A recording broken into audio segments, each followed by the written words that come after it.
Welcome back, everybody. Actually, I forgot what we're doing here. We're actually going to send you guys. There we go. Welcome back, everybody. So, as we are normally doing, or what we've started doing the last couple shows, is giving you guys kind of an overall view of what's going on with the show as I'm sharing it out and getting everything finalized and sorted here. So, as you guys come in, let me know you're here by dropping the comments in the comments below, saying hi. After we get done introducing Alan to the group, then we'll start welcoming you guys in the comments. Let me know what you guys think about this intro. If you'd rather see the countdown timer, I'm always happy to do that. So the view you guys have this time is a little bit different. So I'm showing you guys each of the cameras. So I've got you in this camera. I've got you up there in that camera. So yeah, let me know what you think of it. I'm always willing to change things up, however you guys would like to see it done. Give you guys a walkthrough of my process here. So basically, what I'm doing is I'm jumping into our YouTube channel. And I don't know why, but it seems like I have to sign in every single time. And then once we get signed in and get the copy code, we will be off to the races.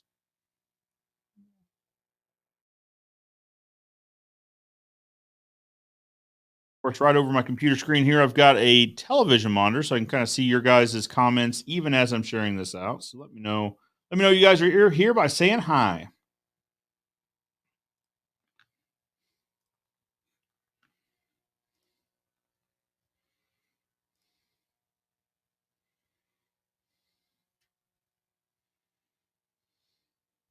Makito's the first comment of the day. Welcome, Makito. All the way from San Antonio. Man, I love San Antonio a lot. All right, so we're into the studio now. Need to get into there so I can grab the URL code and share it out for you guys. Well, not for you guys, because you guys are already watching, but everybody else that isn't watching. Need to fix that overhead view, because when I'm here at the computer, you guys just don't really see much at all of me. Or maybe that's preferred. I don't know. All right. All right. We've got the URL. We're going to jump over to Facebook. Share it first to the Joe Everest Facebook page. If you guys aren't on the Facebook page, it's facebook.com/the real Joe Everest. How I distinguish my personal page and public page. So the real Joe Everest is my public page. No friend request required. You simply like and follow it. So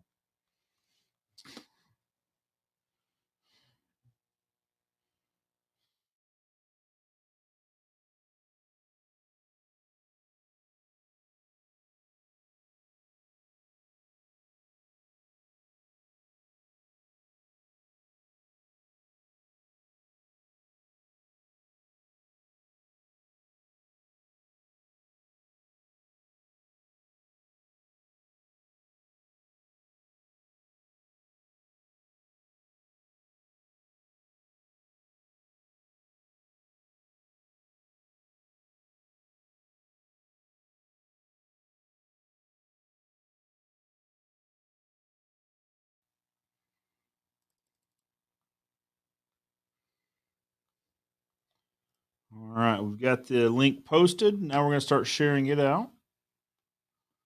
What's up, Roger? How are you? And Roger's here every single week. Makito is too. I'm not saying Makito isn't, but thank you guys for showing up each and every week, getting this thing shared out, and then we will get to rocking and rolling here.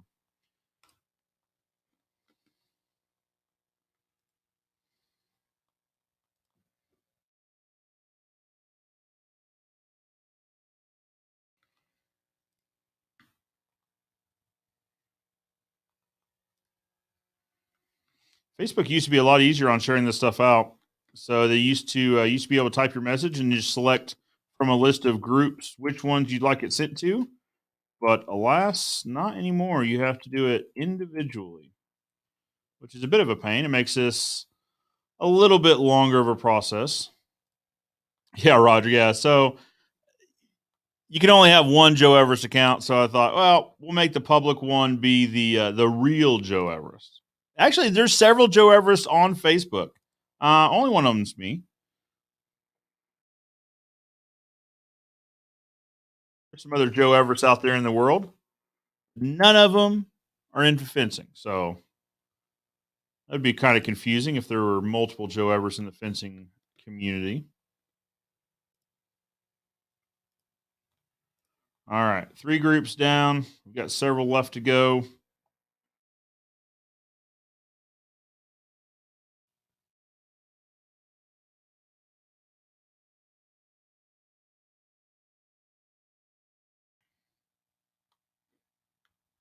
You know, my daughter's here today. She's 13. I should have just had her, should get her set up on this and just have her do all the sharing out while we're chatting with you guys and introducing the guests. Oh, yeah, talk about that.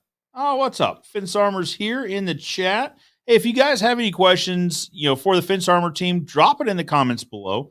They'll be watching and answering your guys' questions if we don't catch them quick enough.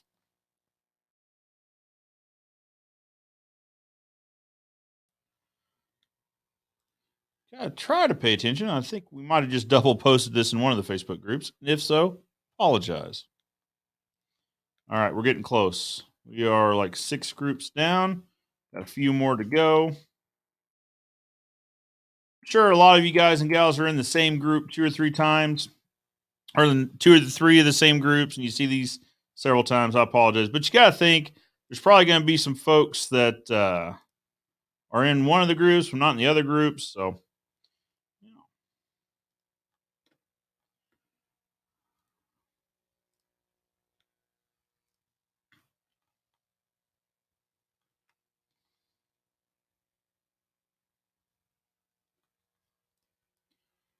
all right, a couple more groups left to go, and we'll be done.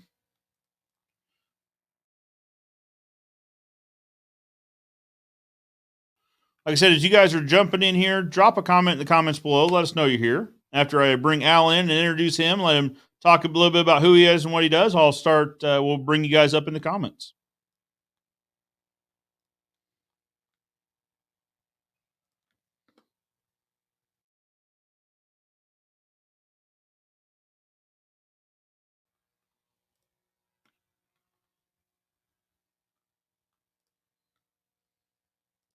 All right, 2 groups left, and we're done. So 1 group left.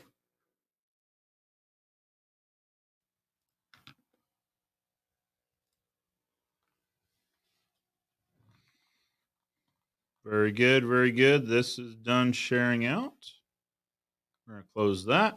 All right, guys, we're ready to rock and roll. You drink real quick.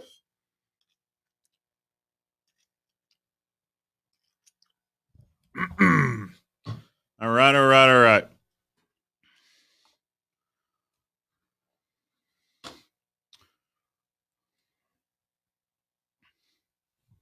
Welcome back, everybody. Appreciate you guys sticking around while we got everything shared out and ready to go. As you guys know, we're back with another live Ask the Expert, and we've actually changed things up a little bit. As you guys have noticed, we're doing this on a Saturday morning instead of a Thursday afternoon evening in an attempt to have more people involved in the live stream and to make it more convenient for those that Thursday afternoon or evening wasn't a great time. Switch it to Saturday mornings, Saturday middays. Let me know what you guys think. Is it more convenient? Is it less convenient? Let me know. Let me know what you guys think. So usually we would have our recorded video posted now about 9:45. So we've moved the recording or the upload schedule to where the upload will be directly after this live broadcast. So at the end of the live, we're going to talk a little bit about what recorded video content is coming up, and then you guys will watch me share that out, and we'll go from there. So without further ado, we've got Al Martin's Fence Armor. We'll bring him up. Al, how are you? Great. How are you, Joe? I am so well. First and foremost, Al, thank you so much for your time. Oh, glad to be here for sure. Now, Al and I took about an hour yesterday doing a pre-check and a walkthrough, and we're going to take another couple hours a day. So, guys, like I said, I appreciate Al's time. If you guys know Al, if you could thank Al for his time. I know everyone's time is important, and he's committed a lot to it, a lot of his time, guys. So, Al, thanks again. Yeah, no, it's great to be on your show. I watch it regularly, and the new live, I like it. Thank you. I appreciate it. The live is for the people. right? And so we want to try to make it as convenient for everyone. So it's a constant state of change, just trying to make it best for everyone. I appreciate you watching, Al, for sure. I see you in the comments week to week, and I really appreciate that.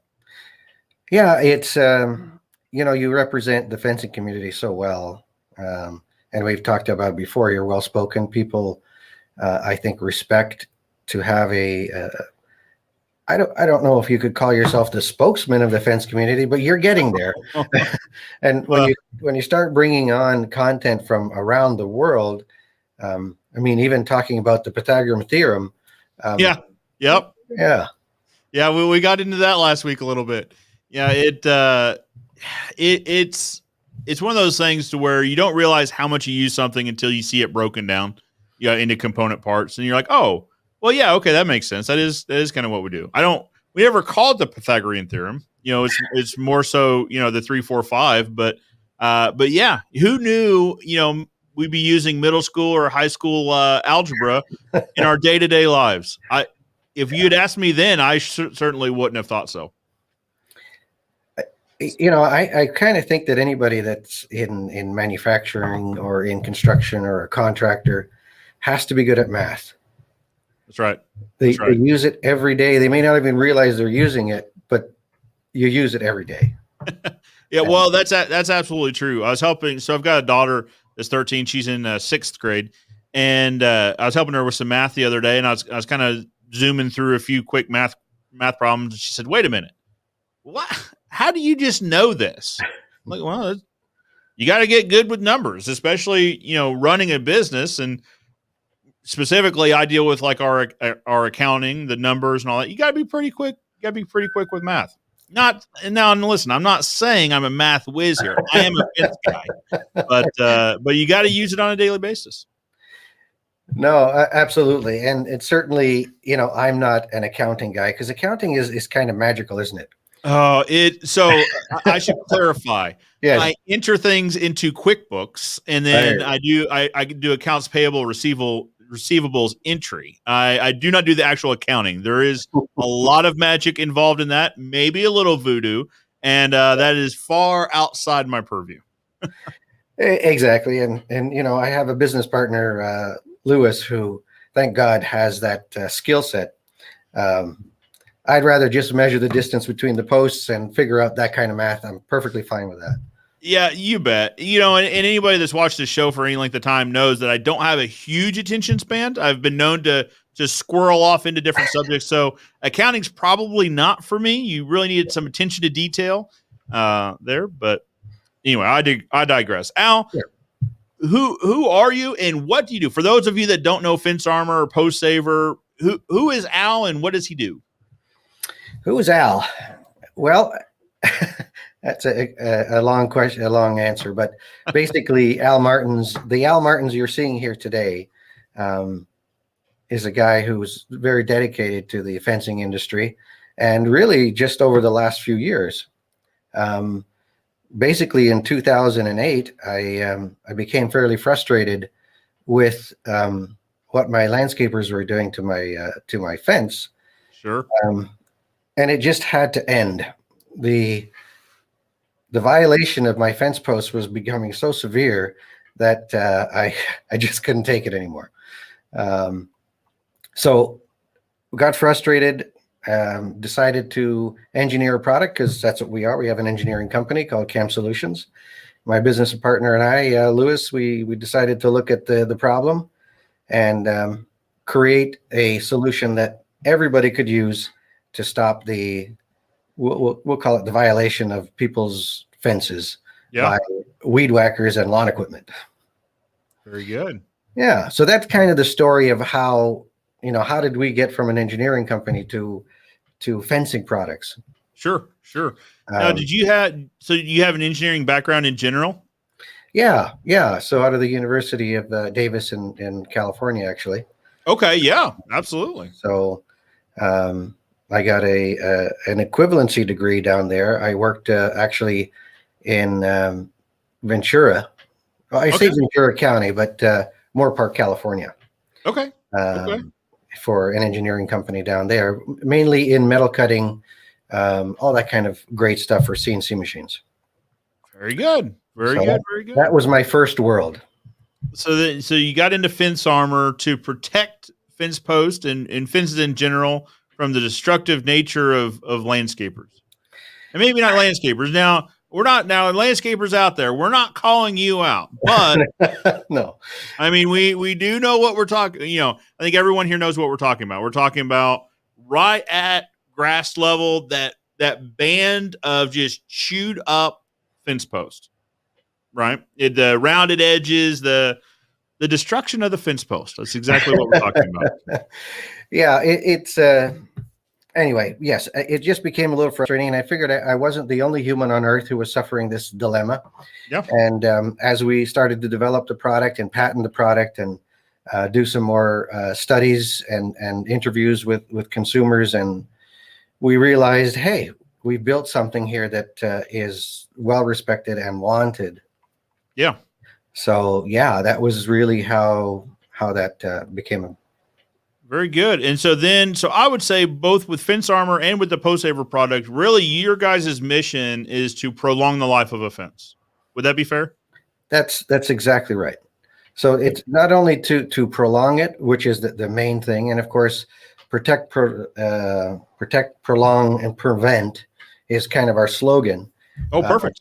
So the idea is not only to protect it, but also to make it look good, because there's a lot of fences out there that are installed already that have been damaged, and by putting fence armor on them, it elevates that curb appeal right away. I mean, in minutes. Yeah. Yeah. So it would provide future protection, but also it enhances the aesthetics at the same time. Yeah. Very good. Right. So Al, one of the things I saw that we talked about earlier before we came on air was your involvement with NAFCA. What for those of us out there that aren't familiar with NAFCA, what is NAFCA and what is your involvement with them? Well, yeah, as you know, there are several associations that are involved in the fencing industry. So I think predominantly the largest one is the AFA, the American Fence Association. Yep. NAFCA stands for the North American Fence Contractors Association. So it really encompasses Canada, the U.S., and Mexico. North America in general. In general, yeah, very good.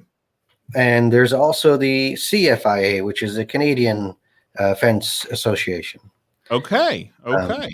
So I think I saw one of the comments there, but do you need a license to get to become a fencer? Well, certainly one great way is to join an association to get recognized and get supported and get trained. So I sit as the president now on NAFCA, and it's a wonderful organization. I really enjoy it.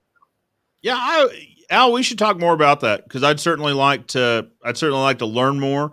We talk a lot about AFA just because they're kind of they've been around forever, seems like. But here's my theory on when I'm talking to other fence guys about fence channels, right? We had Mark Olson on a little while ago. We have Sean King on a lot. And my thing is, a rising tide raises all the ships, right? So the more fence guys we can get involved in YouTube and just putting out content in general, the better the market is for it, or the industry is for it. I think the same could probably be said for the associations. Would you say? Absolutely. And I would think the mandate for all three is the same thing. Is we're trying in a difficult situation, because fencing is not actually seen as a trade. Right.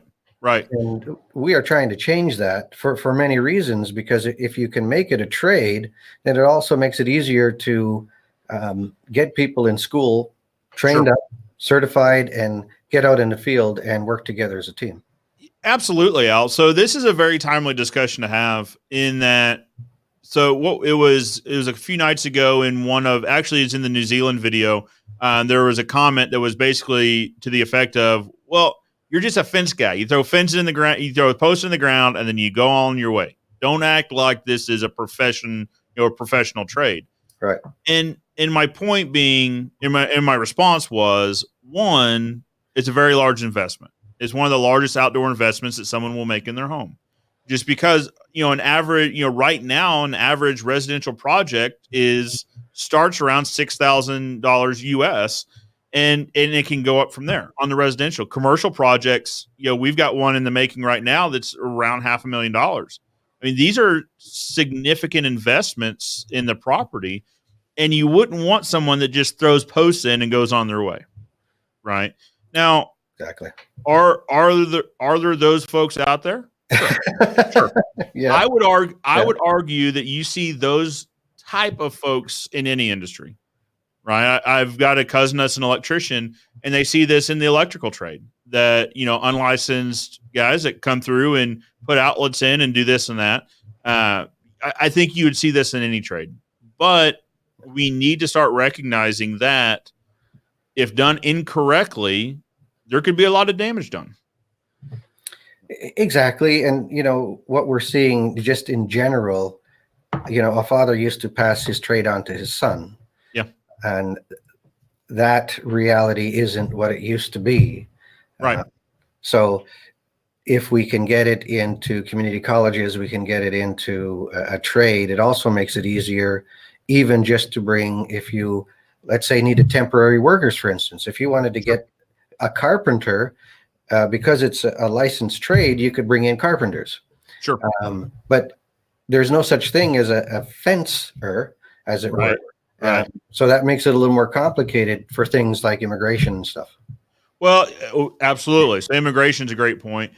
Simply from like an educational standpoint also, right? So like whether it's electricians or plumbers, typically you have an apprenticeship process. You have a structured learning process that when someone comes out of this learning process, they have a standard set of knowledge, right? Or a foundational set of knowledge. And we really don't have that in the fencing industry as of yet, but I could certainly see a need for it. Well, absolutely. So it kind of comes full circle. So what we were talking about, the reasons for associations. And part of that is, since we all speak the same language and we have that same desire, both the AFA and NAFCA work very hard at creating training schools. And we create those training schools because there aren't professional, we'll say, standardized courses. Sure. And NAFCA is really good at it. They're extraordinarily reasonable, and it really allows the community to get together and learn. And every year there's a training class down in Florida. It's like a 3-day class. Oh, very good. So, I mean, it includes the food, the hotel, the rest of it. So it allows companies to bring their people down, get trained, and practically actually building a fence, actually doing a project. It's not sitting in a room, right? With a chalkboard, or did I say chalk? Yeah. I guess you whiteboard. Definitely said chalkboard. You definitely said. I think I've aged myself there. Yeah. Yeah, but to your point, it's not all theory; it's actual practical application. Yeah, exactly. And in fact, it's mostly practical application. So it's wood, it's vinyl, it's ornamental, it's stain, all of the components. It's gates and automation. So the associations are a great way for somebody who says, you know what, I think I'd like to start a fence company. What's the best way to do it? If you get involved with an association that's close to you and supportive, then it's going to be a quick way for you to learn. Well, I could see that for the new company starting out. I could also see that from a more experienced or more established rather fence company. So my company, my family's been doing fence since 1955, but I could see the practical application of sending our crews down, if nothing else, just to try to pick up a few tips and tricks to see another, view of how someone else approaches different problems. It is brilliant, and it's not much different to I think the reason why so many of us watch your program, because you're not pigeonholed into one style. You really a broad stroke of what fencing is, not just here, but in New Zealand. And we can pick up these details. And even as you say, with Mr. Fence, he's got great tools. Oh, yeah. So, yeah, it allows what you thought fencing should be in your town. It just opens up that world. Absolutely. Well, and specifically, for our company, for my family's company, we've always dug holes and set with concrete, right? Yeah. And what we're learning now through technology, being able to see other people's process is okay. Well, there are obviously other ways of installing fence that have worked for these contractors for generations. Maybe we should try to pick up a few things from them, combine it with our process, and maybe come out better at the other end. Absolutely. So there's a program called Homes on Homes. On HGTV or something, and he talks about building it right. I think we all who want to build things right, and part of building things right is to stay current with the latest and greatest products. Some are fantastic, some are less, but if we understand them well enough, we can start to use and introduce components to a fence that would have been different than they were a few, well, I don't want to say hundreds of years ago, but fencing really hasn't changed all that much. Sure. I mean, that's when you look through histories at whether we're talking about Europe. So Europeans have obviously been building barriers, fences, walls, etc., longer than us here in the Americas. But prior to them in Africa, you see it in Saharan Africa where they were building fences to protect themselves from the creatures that walked around at night, right? And there are a lot of similarities between those first versions of fences and what we install today. Yeah, It's really just a matter of refinement, I think. It's refinement. It's how quickly we can build them. It's what materials are close to us and native to us. Sure. So, in the world of fence armor and what we've tried to do is certainly use the latest and greatest technology, still keep the environment in play, because ultimately, if we can have posts last 20 years, 30 years, if we can make your fences look great, then you won't have to cut down as many forests or use as much petroleum products to make vinyl. Absolutely. Yeah, no, I couldn't agree more. And I mean, also, let's please consider that the resources, we don't have the same resources today that we had 30 years ago. And so it stands to reason if we don't take corrective action, then we might not have the resources 30 years from now that we have today. Yeah, absolutely. Guys, let's do this. Let's jump up into your questions for a little bit, and then I really want to get into talking about Postsavers and fence armor. This is something. So you guys that watch every week or that pop in and out, I understand that the Postsaver product is something we talk about almost weekly, because fence, wood rot would be the number one reason why fences are replaced, at least here in the United States. So there's a study or a survey several years ago that said in the United States, the number one cause for fence replacement was wood rot, or wood fence replacement was wood rot. So I'm very interested in getting into that. But first, we want to say hey to everybody. Makito was first on the ball. Good morning from San Antonio. Makito, welcome, sir. And then Roger was close on his heels. Roger's been here every single week. And actually, so Roger's very active on YouTube in general. So I see him over on Sean King's YouTube content. I see him at Mark Olson's content. Roger, welcome back. Welcome back. So this was a comment. So Facebook.com/The Real Joe Everest is the public Facebook page, as opposed to the fake Joe Everest. Well, I don't know that there's fake Joe Everest, but there are multiple Joe Everest out there that are not me. They are real Joe Everest, but they're not the real Joe Everest, I guess you would say. And then I'd let everyone know Fence Armor is here in the chat. And so if you guys have questions about Fence Armor and we aren't able to jump onto them quick enough, Fence Armor is there. So if you guys have questions and we're on a completely separate subject, drop them in the comments below and Fence Armor is going to check that out for you. Makito says, in college, I sat in a booth with a guy, same name as me. Kind of weird. Only because somehow he got my mail and we lived in opposite sides of town. Oh, that's good. What a conundrum. Indeed. Same name in the same town, sitting in the same booth. Unbelievable. Lewis, welcome back. Hello. I I don't know if this was a suggestion, or do we need? I did wash my hands before this started. I absolutely did. So I think we're okay there. Yeah, I think so. Roger says, thanks, Real Joe and Real Al. There you go. All right. Yeah, so Eric, this is the question you had brought up earlier. What kind of license is needed to have a fence company? Their best answer, I guess, is going to vary depending on region, right? So here in the States, there are some states that require business licenses per business.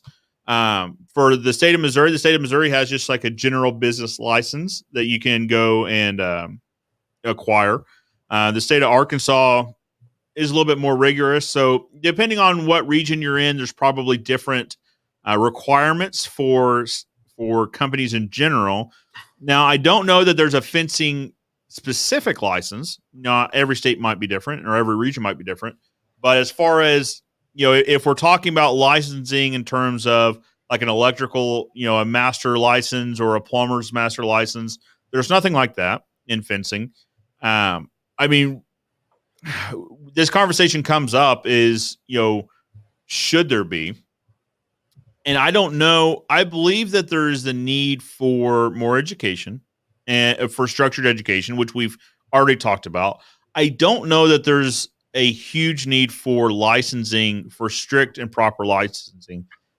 The reason being, so what I've seen in other industries, and not to point out, not to say that, one way or the other, but I think what you see is large established companies start creating rules for the industry as a whole that makes it harder for new contractors in that industry to get into into the business, whether it be licensing or whether it be otherwise, because they want to protect their interests, right? And I think licensing is one of those ways. So, do we need the education? Absolutely. Do we need to have strict licensing requirements? I don't know that we do. Al, where do you stand on that? I think the question can be spun in a couple of different ways. Is there a diploma or a license, like you said, if for an electrical contractor? You can't just be an electrical contractor without having a license to be an electrician. Yeah. As far as I know, in North America, there are no official, we'll call it professional trade licenses for you to become a fencer. This said, to your point, there are different states and different provinces and different towns that will require a company to have certain insurances, or if they're going to do a project, that they have to be bonded. So there are scenarios where, although you aren't a licensed fencer because there's no such thing, you kind of bring yourself up in that elevation by providing the correct insurances, by being a corporation, by having all of the paperwork in place, so that when somebody hires you, they're not worried you're going to leave the job, or they're not worried you can't afford to be there. Yeah. And, and also, there's also professional designations out there, right, to denote that you have displayed expertise in this particular field. And certainly that would be worthwhile to have a conversation about, with a client. But if we're talking about strict and proper licensing, I don't know that that's a road that we as the industry want to go down, only because I really think that limits the amount of new contractors coming into the industry. Well, yes, I think obviously that again, it's back to a catch-22 scenario. Do we want more individuals in the trade? Yes. Yep. Do companies need to be licensed and bonded and professional at what they do? I would say yes. Sure. Yeah, and maybe so by proper licensing, I don't mean. I agree, Al. I agree that companies should have their requisite insurance, the bonding when required. But in other industries, sometimes you see, if we're talking about a master's license as an electrician, sometimes that's used as a barrier of entry, right? So I absolutely agree that we need to have a standard of education. We need to have a standard of experience. But I don't believe we need a barrier of entry into the industry. So if we could figure that out, if we could figure out standards without being a barrier of entry, I think that would be optimal and ideal. Yeah, there is a balance point, obviously, and currently there is really no barrier to entry. You could get a pickup truck, a wheelbarrow, and a shovel, and pretty much call yourself a fencer if you wanted to. Yeah. Now, obviously, there are downsides to that scenario, but as a homeowner, obviously, if you're looking at a couple of different quotes, you may wonder, well, will this guy be here next year if I have a problem? Sure. But if it's only price you're looking at, and in some cases that's all they're looking at, then that guy will last for the summer and then disappear. Well, and we see that. Yeah. Right. I mean, that is the flip side of the coin of having no barrier of entry. It's for better or for worse. And you see that, in our market here in Southwest Missouri, we had a contractor do that, go through that last summer, where they had worked for 3, 4, 5 years in our local market. And then one reason or another, they started taking deposits, but not performing work. And they flamed out. And now the Missouri Attorney General is involved in it, and it's a pretty big fiasco. So the no barrier of entry could also be a harm rather than a good feature, I guess. But I don't know. I don't think it has to be onerous. Yeah. Fencing isn't overtly complicated. Nothing is difficult once you know. Sure. It's like any other trade or any other position, and certainly having the appropriate government paperwork that allows you to be a business will allow you to grow as a company. Because if you want to do any commercial work, I don't think any company can do commercial work unless you have the appropriate certifications. Yeah, so that I think that's going to vary. So my local experience is going to be the states of Missouri and Arkansas. It's just kind of where we're located. The state of Missouri, there's not a lot of requirements as far as proving your financial stewardship or anything like that. When you get into the state of Arkansas, there is a requirement. So you can have like a residential business license, and that was not as stringent or strict. But to get your commercial business license, you do have to provide financial documentation from the last X number of years for your business, showing that we are financially solvent. Like we are going to be here for a manner of years, providing nothing catastrophic happens. So I think that's probably going to vary. But in the business sector, you do have to carry more insurance. So the commercial clients are more apt to ask for higher level of insurance, that sort of thing. And I think too, ultimately, companies eventually filter out through the system, right? If you are in an area, and oftentimes we'll talk about what's the best fence or what's the best style of fence and so on and so forth. Yep. It all depends where you live, even what counties you're in. Absolutely. Because that dominant fence company kind of dictates what the other guys are doing, because neighbors drive around. You know what? I like that fence over there that Joe built, that Ozark built. And then this other company decides, well, I guess we're going to have to learn how to build that kind of fence. Sure. Right. So if you present your company as a leader, then you're going to do things like provide technology, like provide our signature series, our Postsavers, our Fence Armor. The thing, and a consumer will say, well, the last guy didn't talk about that. Well, the last guy probably didn't know about it because he's not committed his life to building the best fence possible for you. Sure. Or his business model is based on him being the lowest bidder. Unfortunately, that's a reality, that there are business models out there that just focus on being the low cost provider of whatever industry you're in. And so with that low cost means that there's typically no innovation, right? There's no frills. There's no, extras. You get a fence for better or worse, and it's built at the lowest cost possible. Yeah, for sure. Let's finish saying hey to everybody. Nancy Bate, how are you? Welcome back. Landmark Creations, welcome back. Landmark's here every single week, too, and I appreciate you guys. If you don't think fencing is a trade, I suggest you drive around your hometown and see if you can spot the difference between unprofessional fencing and professional fencing. Yeah. I think that is an incredibly astute point. My wife is completely over me pointing out fences as we drive through town. She is done with it. My kids are done with it. They don't want to hear it. So I drive through town with blinders on now because once you've seen one, you see them all, right? And I think that's an astute point that you can, at face value, have a pretty good idea what level of competency the installer had. Yeah, absolutely. Carmen Martins, hello. Hi, Mom. What's that? Oh, really? Okay. Hello.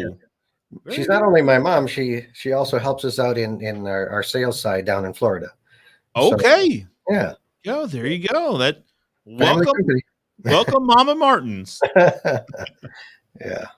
Mark Knudson's here. Mark says great school when you're talking about Davis. Yeah. Thank you. Yeah. True Sky 42. My contractors ask me, why do I want to use kickboards with Postmaster Fence? I like the concept and durability of adding them. So this is kind of a timely comment when we're talking about things varying regionally or varying market to market. Here in our market, here in Southwest Missouri and Midwest in general, we don't see a lot of kickboards used. You see a lot of them in the Texas market for sure. They use them as like the sacrificial layer, right? I mean, really. Yeah. And so they'll use them as the barrier between the ground and their cedar or redwood fence. They learned a lot after the Alamo. Yeah, that's right. That's right. Absolutely. Yeah. And here's the thing. So your question is, I like the concept and durability of adding them. Absolutely. I think you're right. And if that's how you would like your fence to be built, that's probably how your fence should be built. I mean, it makes sense to a fencing contractor to build it that way. Just because it's not common in your market doesn't mean it doesn't make sense. So I think you should do it. If it makes sense to you and that's the way you would like it built, then have it built that way. Mm-hmm. Great show, Homes on Homes. I agree. Yeah. Landmark says AFA is wonderful to be a part of. Great support. Agreed. So like I said, Al, I'd like to get more information from you also on NAFCA because I think the more the merrier, really. Absolutely. Yeah. All right, like I said, Fence Armor is in the chat, ready to help whenever needed. Okay. I can't decode that. I don't know, but hello, Lewis. Hello. Oh, that's funny. William's here from Pensacola, Florida. Welcome, William. Appreciate you tuning in. Oh, here we go. Got a great question on Instagram I thought you could answer. For Postsaver sleeves, what do you recommend for posts that are placed in regions that have 36 to 48 inches of frost line? Well, it's a good question. I mean, the answer is really the same. That's what makes Postsaver and the problem basically constant throughout every single post installation. Rot occurs at ground level.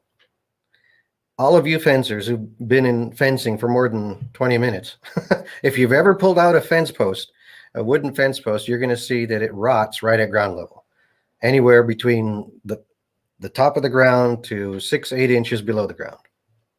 Okay. That's where they rot. So you can pull out a post, and I've done it myself. You can pull out a post from the ground and still have the price tag at the bottom of the post. Still the staple is there, unrusted, with the price tag, but the top of the post is completely eaten up.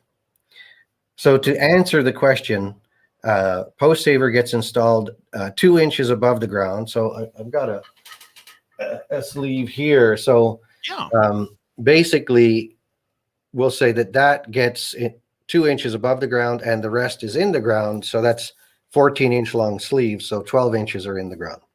Gotcha. And that's really going to be, is that the aerobic zone? I'm trying to remember my science here. Yeah. Yes, I don't know that the official term of that Okay. particular area in the ground per se, Yeah. Yeah. but it is the warmest part of the earth. It is the most active with the microbiology in the ground. That's where everything is happy, everything lives, and they're all looking for food. And you Yeah. stick a wood post in the ground, it, that's their main source of food. Yeah, let's chat for a little bit about what rot is.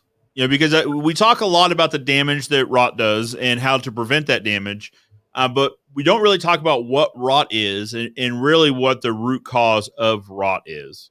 Can you expand a little bit on that? Yeah, I mean there are different kinds of rot. You've heard of dry rot before, Yep. but the rot that's really of interest to us here is obviously what's happening in the ground, because typically most fences are put in the ground. Some are bolted to a concrete base or some other things, but when there's a interaction between a post and the ground, we start to have issues. Sure.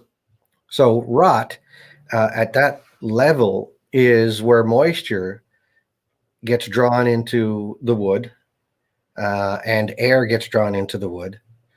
And now you have a bunch of microorganisms, insects, and the rest of it, including termites, who are living there in that, we'll say, that top 8 inches where they're the happiest. There's the Sure. most oxygen, there's moisture, they have everything they need to thrive. So they immediately, as soon as you put a post in the ground, say, "Oh, here's some dinner. Yeah, here's a food source. Here's a food source," and they start eating at that. And an untreated post, 3.5 years, and it's done. Sure.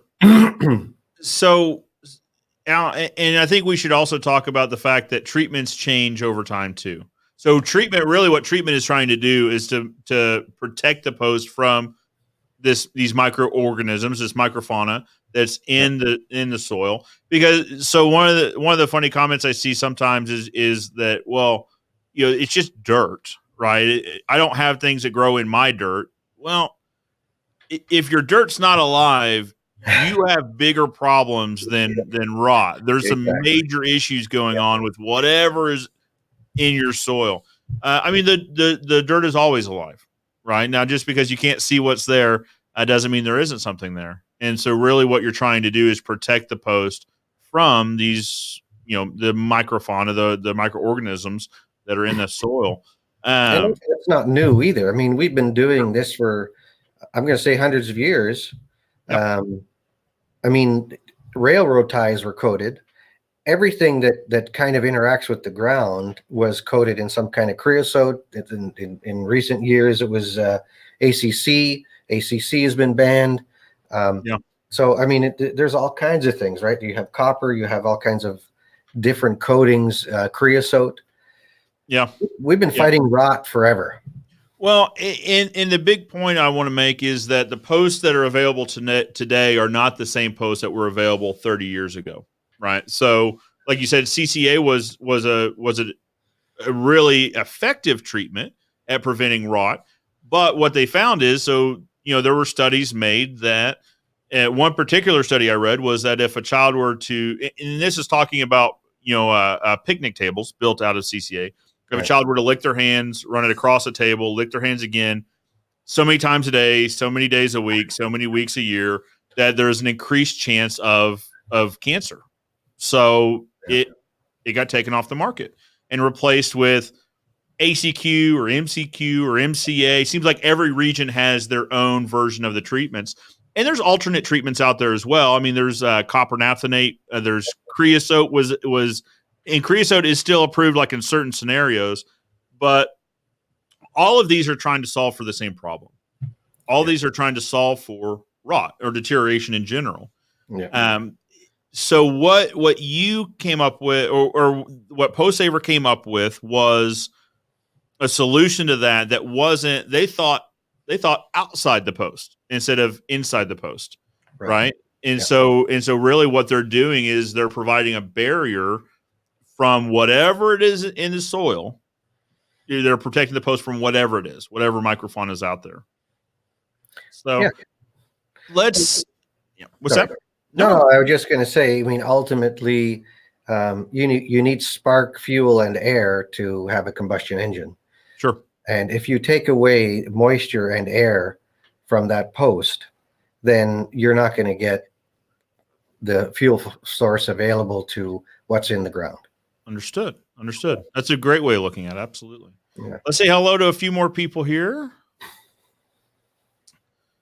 All right, so Mark is weighing in on the licensing versus insurance. So it sounds like Mark's kind of on the same page. Yeah, Mark, just as a fun fact, he was one of the founding members of NAFCA. Okay, very good. I think very he good. was the first president, if I remember. Very good. Yeah. So Mark stopped by on his way through town. Gosh, it's been probably 6 months or so ago. Good. Great. I had a great breakfast with Mark. Talk about a wealth of information. Yeah. I wish it would have lasted all day. Yeah, he is really good. So Rogers says, I think licensing to strengthen the industry and to form a trade is beneficial. However, it is from an overreaching government form, then no. Agreed. And I think I think we're all traveling down the same track here. Yep. That, if it benefits the industry and our consumers, yep, then it's absolutely worthwhile. But if it starts restricting access into the trade, then that's when it starts becoming less beneficial for everyone involved. Agreed. All right. So Nancy Bate, hello. How are you? What conditions are best to install Postsaver, specifically in terms of moisture in the wood? What do you think, Al? Good question. Obviously, like anything that you want the wood to absorb, you want the wood as dry as possible. Now, I know that the formulation that's been made with the bitumen that's there is becoming more agreeable to wetter posts. Okay. In this past year or so, past year and a half, lumber costs have gone through the roof.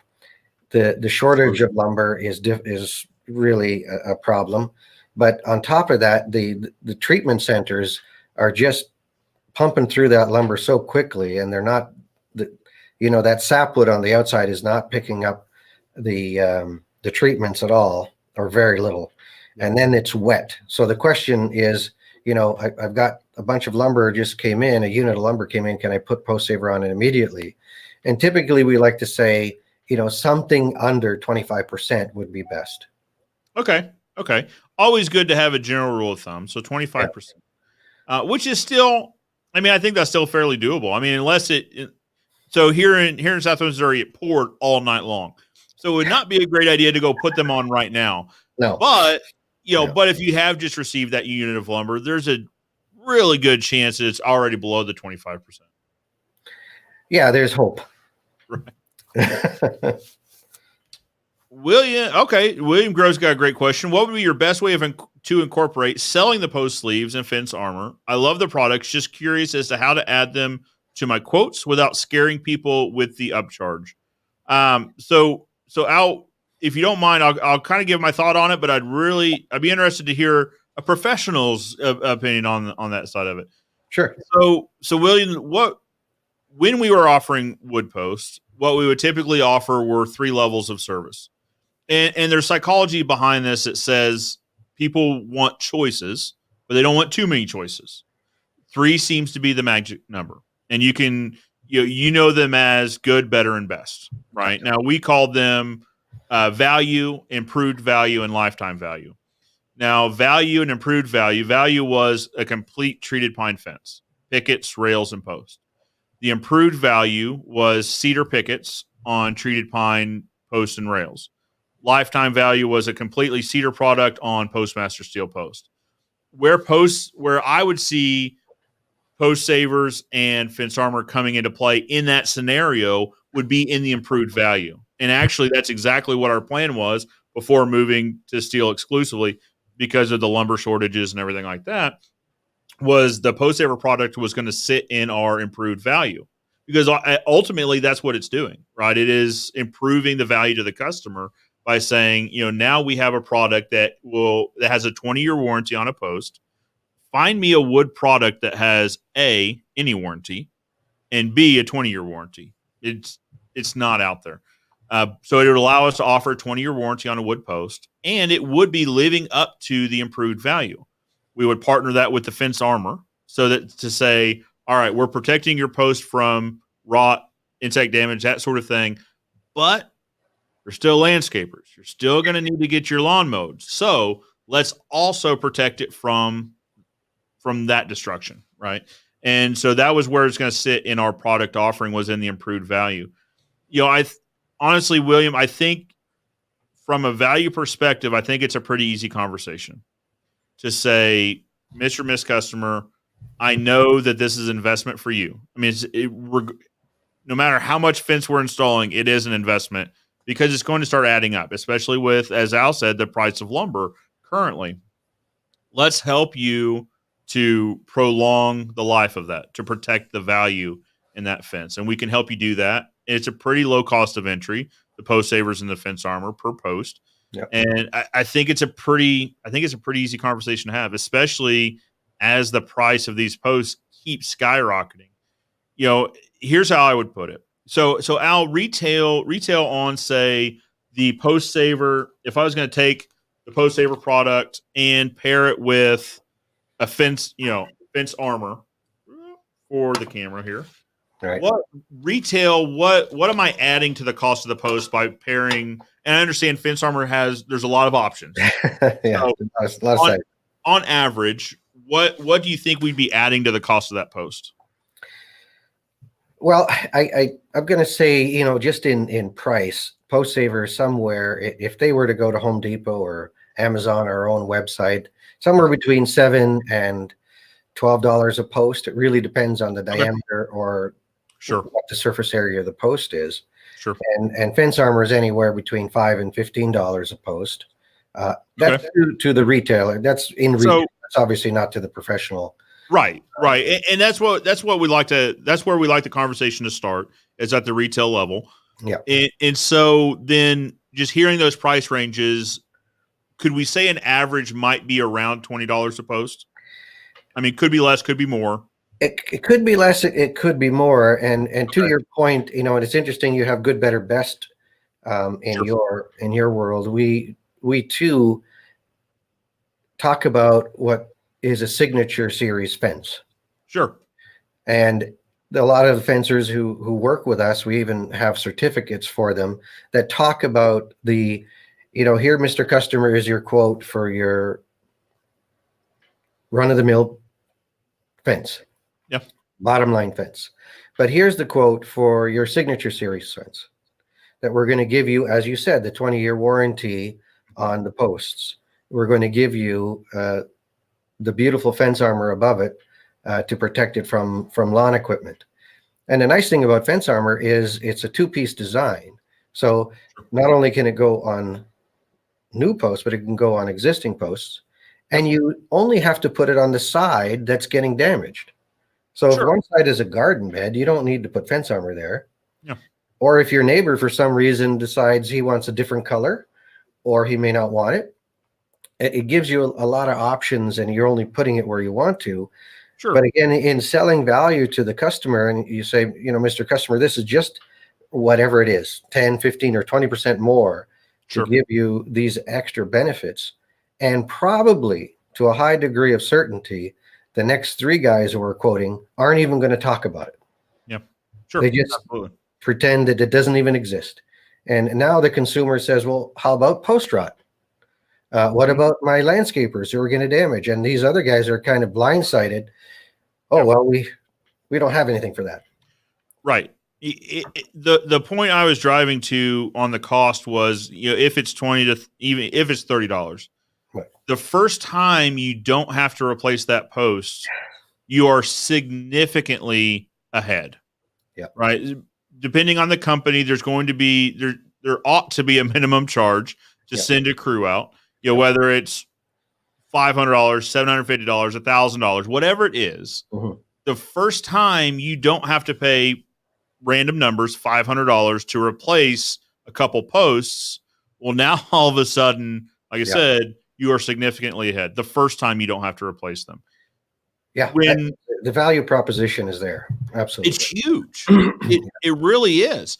And especially when we're talking about the fact that with the new treatments or the current treatments not lasting nearly as long as the older treatments did, and that's one of the questions we hear in our installation business is, well, why does that even matter? These posts have lasted 30 years. I'm fine if they last another 30 years. The fallacy there is I don't have access to those posts, to that treatment, to that quality of lumber. That post is not available in the market today. The posts that are available in the market today might last 10 years. And I say that because, in the last few months, we've been replacing posts that were installed 5 to 6 years ago that are showing signs of rot and deterioration. So let's put on a product that has a warranty, a 20-year warranty, for less than the cost of replacing this post, for significantly less than the cost of replacing this post. And with the fence armor, let's also talk about that it's just going to preserve the aesthetics of that post for that 20 to 30 years. And I like your point too, that it can be added after. So how often do we replace part of a fence?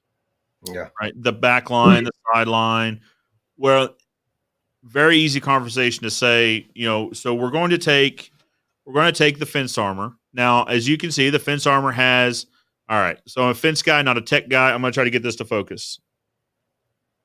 There we go. So it has wood grain. Now, you can see this wood grain from 10 to 12 inches away. As I sit here and look at it, it's detailed. It looks like wood grain. Yeah, you put this on your post from several feet away, it disappears, right? And Al, just as a quick aside, you guys even color coat the screws. The screw color matches the fence armor. So my point being, Mr. or Miss Customer, we're going to add this protection. It's not going to stick out. It's going to blend in with your fence.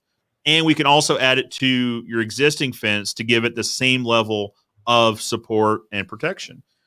Well, and to boot, one of the important things I think that's to define to the customer beyond the value, there's also the environmental impact. Sure. There's also, our product is also all locally sourced. Everything is American. Nothing comes from China. Nothing comes from offshore. Sure. Those screws, even those beautiful color-coded screws, are Texas. These are Pennsylvania steel, and they're one of the last mills in the world, in North America, making screws. And you're never going to break a head off these screws. They're actually going to work. And you can be sure of the quality. The same thing with so supporting the American and Canadian and our local economies and getting a quality product out there is when people see the value of it, they're taken back. It's not, how often do we get that scenario where to say, well, you know what, I'm just going to use some roof sheeting or some tin. Yeah. And we have so many pictures of how it just dissolves. Aluminum is just not strong enough for the application. Sure. And when you're trying to use, basically soffit material or something to wrap around your post, not only is it ugly, but after a few years, it starts to fray, and you've got all these sharp edges, and your pets and others try to crawl through it, and they're going to get hurt. That's a good point. So, yeah, in talking about sharp edges, one of the things that you and I talked about yesterday was on the fence armor. So the corners are beveled, right? Is that the correct term? Well, it's basically not a sharp corner. There's a fillet on them, correct? Gotcha. Radius. And so you guys thought this through down to the fact that we want to round the corners. We want soft edges for the trimmer line, for the landscaper's trimmer line.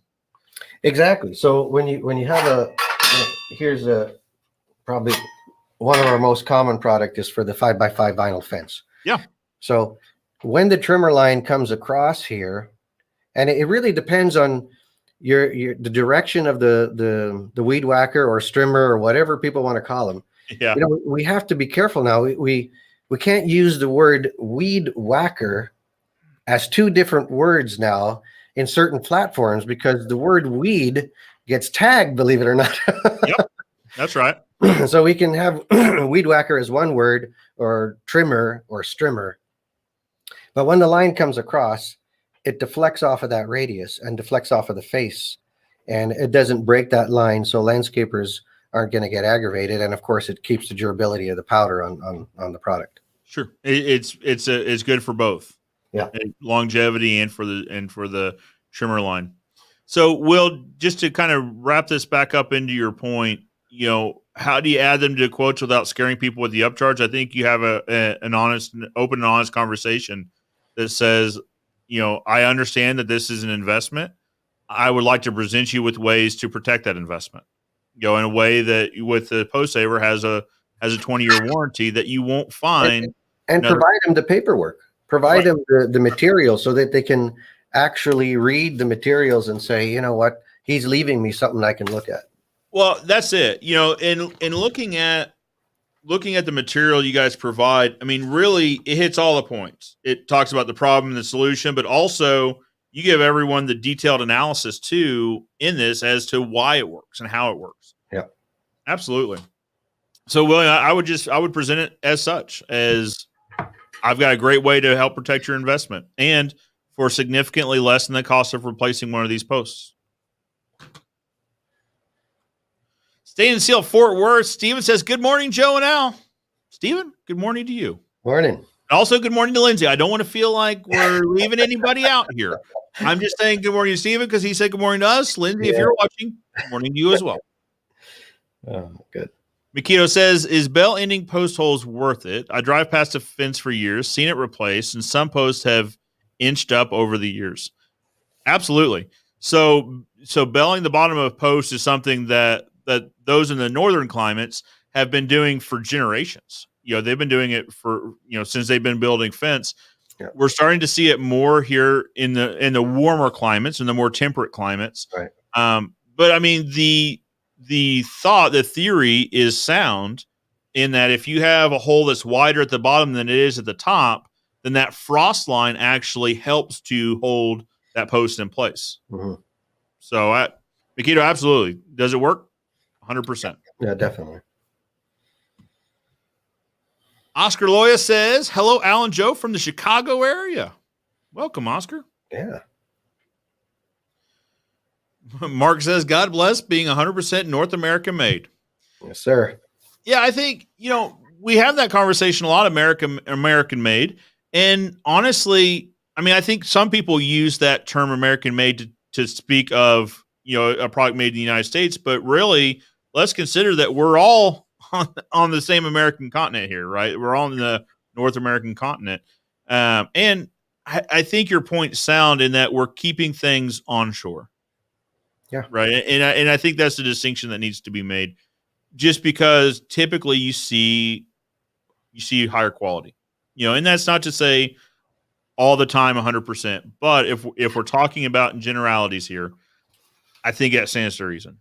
I think to that point, I think the first thing, at least in my life and our corporate culture here, is that we want the best quality. Sure. Number one is the quality. Yep. And if you think that's German or you think that's something else, then it's the quality that should come first. Yep. And then I would say locally sourced would be second. Yep. We happen to be blessed enough in North America, in the US and Canada anyway, to have some of the best steel in the world. We have companies who produce fantastic powders. We get all our powders out of the US. They're all polyester. They're all very flexible. So they're very resilient. Our Postsaver comes out of England, in fact, but it's the best quality sleeve. It's the only quality sleeve that I know of that is air and water tight. Sure. There are other barriers. There are other, you can, some people use tar paper, but you still get water and air underneath it. Well, now let's take a minute and talk about the different solutions that people have come up with to treat post. Because I think if you guys read the comment section of many of my videos, you see that there are some creative ideas on how to coat posts. They range from, roofing tar, to, like you said, tar paper maybe. Yep. One guy had suggested trash bags, putting trash bags around the post to be a barrier before setting to concrete. And then you have some worse for the environment ideas. Motor oil comes up more than I'd like it to. Which is dangerous. Yeah. No ifs, ands, or buts. Do not coat your posts with motor oil and then put them in the ground. Yeah. Like, absolutely do not do that. Let's talk about the Postsaver product. So you sent some over, and I've been messing around with them a little bit. So inside the Postsaver sleeve is bitumen, right? Correct. Yes. Now, for those of us that aren't familiar with bitumen, what is it? Well, I generally bring up the tar sands up in Alberta because basically that oil is effectively bitumen. Okay. It's you've heard of the tar pits, where absolutely. The dinosaurs have been laying for millions of years. Yep. That is kind of a bitumen. So it's not the hard tar that you have to melt to put up on your roof, but it's certainly from that family. Okay. Okay. It's a naturally occurring product then? Correct. Yes. Okay. Yeah. It's not chemically fabricated. It is effectively tar, but it's been formulated so that the densities and the rest of it will allow the wood to absorb it. Okay. So when it's heated up with your torch or your whatever applicator you want to use, a heat gun potentially. Okay. But once you start heating it up, and typically we suggest a soft flame torch that will disperse that heat. The wood starts to suck up that bitumen, and then the outer membrane, like you would use on electrical wires, it shrinks up on the post. It essentially heat shrink. It is real, like a heavy duty. I don't want to diminish it, but yeah. So my question about what it is and it being naturally occurring is that in the event that the post sleeve becomes ripped or penetrated in some way, we're still not concerned with leaching whatever it is in here out into the soil. Would that be fair? That is fair. In fact, we are certified as an organic product. We have several organizations. I know one particularly out of BC who's quite rigorous on their testing, as you can imagine, being out in the West Coast. Sure. And being involved with so many organic farms, both in the, we'll say, the wine growing industry and orchards. Oh, yeah. That it's very important that two things happen. One is if you're using treated posts, it prevents any leaching of that treatment into the ground. So now you don't have, if you've got older posts, you don't have that arsenic or you don't have that copper that's leaching into the ground, which will leach to the roots, which will draw up to your plant. And so it prevents that from happening, but it doesn't have any leaching of its own. It's inert. Once you put it in, it's not going to leach anything into the ground. So it's really more of a two-way protection. So we're not only protecting what's inside from the outside. In some instances, we're actually protecting what's on the outside from what's on the inside, the post. Yes, absolutely. Because again, if you go back to that organic scenario, if you're an organic vineyard and you're growing all of these grapes, you typically got posts throughout your line of grapes. At least especially at the ends. And those are untreated posts. And you're getting, 3 to 5 years out of those posts because they're typically 2 to 3 inches in diameter. Sure. So by putting a sleeve on it, we're at least doubling the life and saving you from chopping down more trees. And the reason it's untreated is because the vines are growing in such close proximity to the post. And the concern there is that a non-organic substance comes into contact and then gets absorbed through the groundwater. You got it. Okay. You got it. So this still lets them use an untreated post in the vineyard application and get prolonged life out of it. Exactly right. Now I was noticing you guys have made this pretty well foolproof in that it literally says Ideal ground line. Set your post here. Yeah. That's great. So now I didn't apply this one because we don't have like, I know you guys use like a big torch to heat it, and we don't have any big torches around here. But then I mentioned that, but I also watched you could use a heat gun. I realized this after the fact. Yeah, you can use a heat gun. An industrial heat gun will do it, but I would say that would be a typical application for a homeowner for a couple of reasons. One is it probably will take you 3 or 4 minutes to do it. Sure. And two is you need electricity. So if you're in the field, I mean, if you're going on a project as a fencer, I would probably pre-install the sleeves before you even get to the job. Yeah, that makes sense. Or if you're at the job, then you've got a propane tank, just regular barbecue tank, as it were. Okay. And your self-starting torch, and you can heat it right there, and it's going to take you less than a minute. Interesting. So so like a torch you'd use for burning weeds or whatever. Yeah. Okay. Yeah. Okay. Yeah, that'll work just fine. And if you're using it on a square or rectangular post, you'll notice in some of the videos that, and we get that question a lot, is why are they using a roller? Yeah, I did see that. Yeah, and it's, the roller is typically wet. The reason for that is on a square or rectangle, the draw isn't the same on all sides. So if it was a round post, that circumference is going to allow for that tension to be the same around that circle. Yep, that makes sense. On a flat post is not exactly the same. You got air buildup. Yeah. So just inside the sleeve, so you would roll it from here to here, right? So, sure. You can see that. You would roll it from this end to that end. You don't want to push the bitumen out. Sure. So at this point, what the water does is cools it down so you can stick it into the ground right away.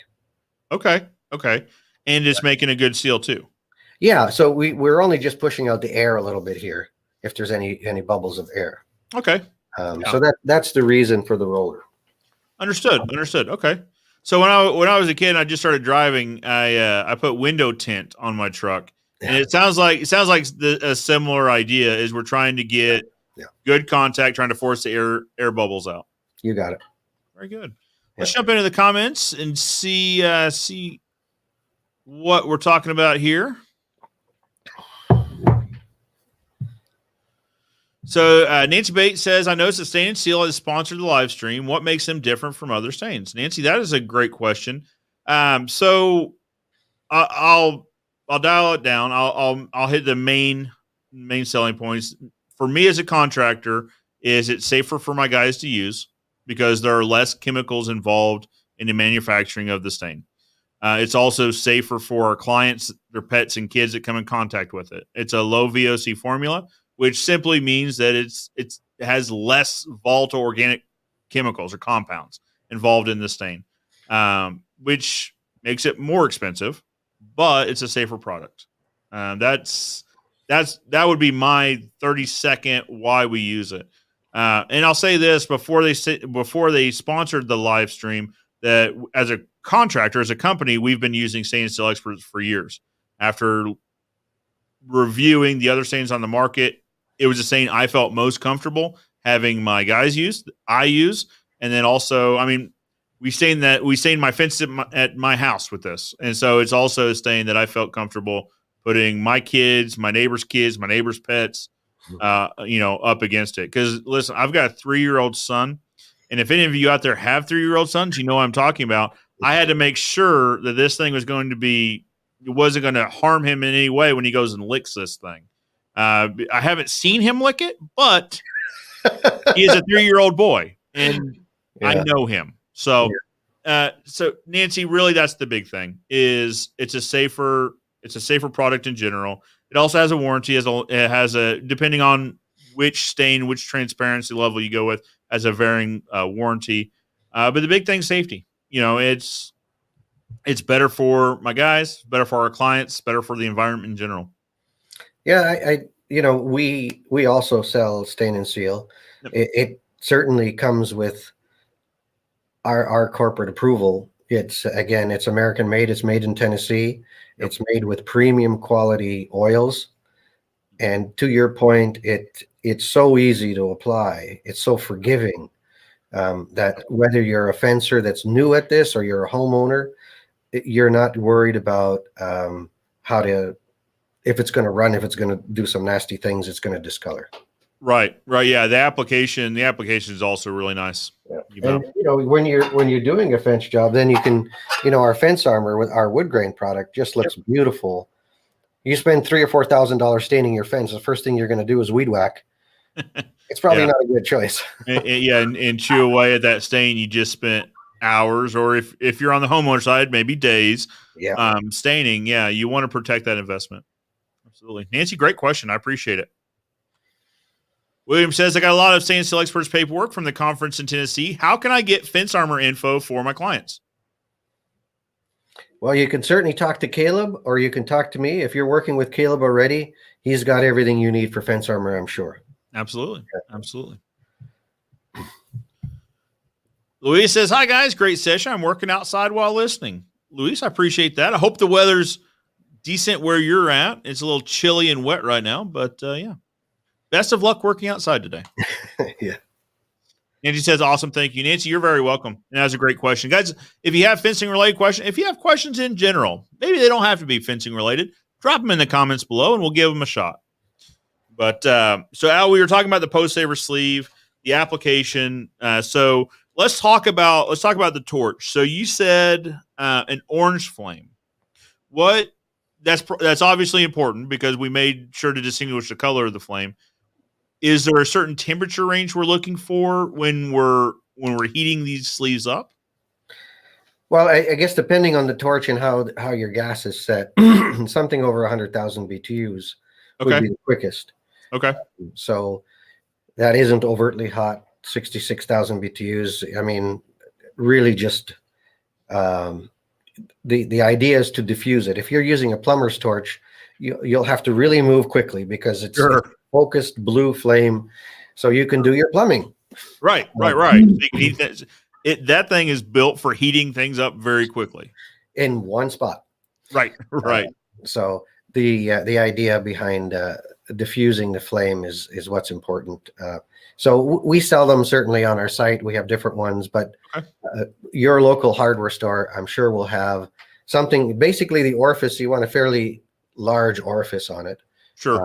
And that's typically you'll find with roofing torches or torches you would use to burn your weeds. Okay. The weed ones can tend to be a little long. Sure, I can see that.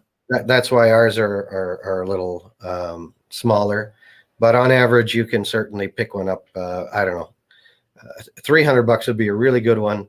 Sure. $70 would be not one you probably use as a fencer, but as a homeowner, that would get you by.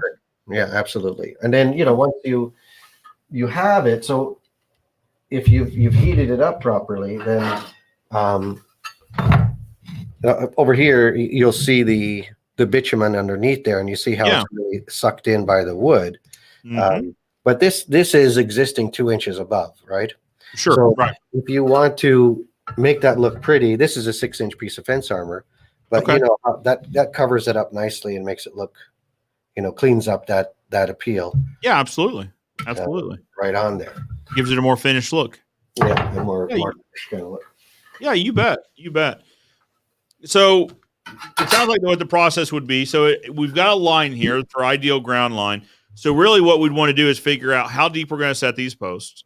So someone earlier said 36 inches. Or actually, someone there at the Fence Armor team had said 36 to 48 inches.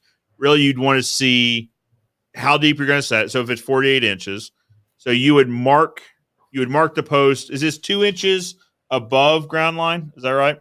Yeah. So if you were setting your post, so it typically in let's say Tennessee south and south, most people are setting their post at 24 inches deep. Yep. So the top of the Postsaver would be at 26 inches. Very good. Okay. Yeah. So that's what I was thinking is we would measure 26 inch, mark that.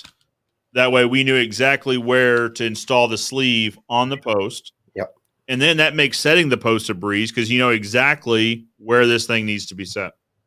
Yeah. And, the other questions we get, why don't we put it on the bottom of the post? Why don't we cover the entire post? Yeah. And those are good questions.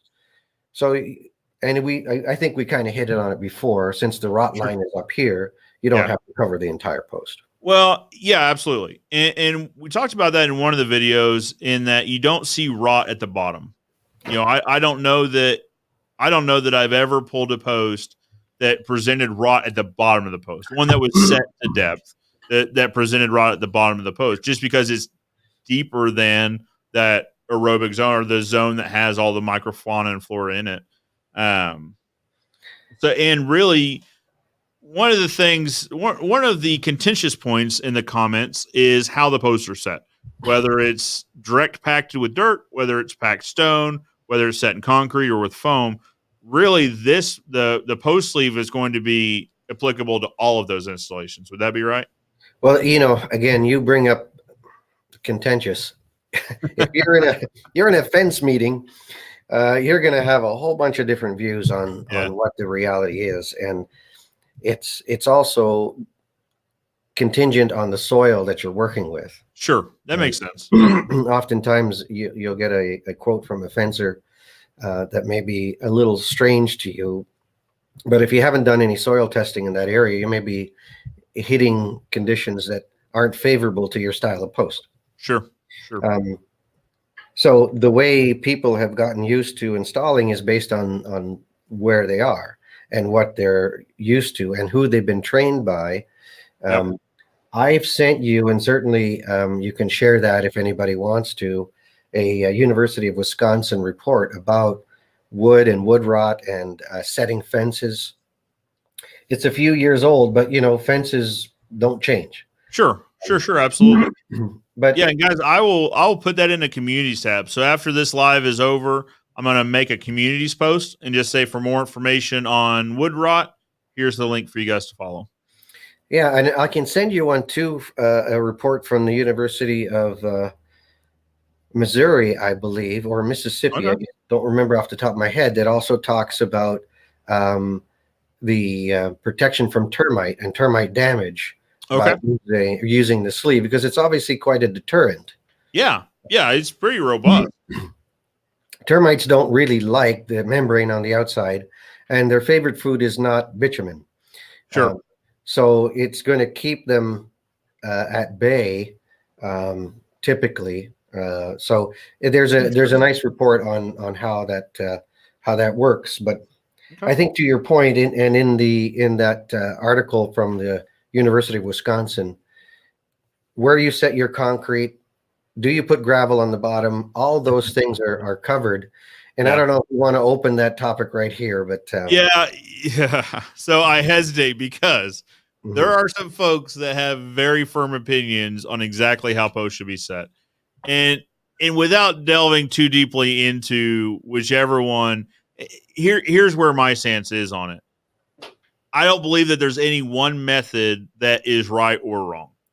Right. I think, to your point earlier, it depends on the situation.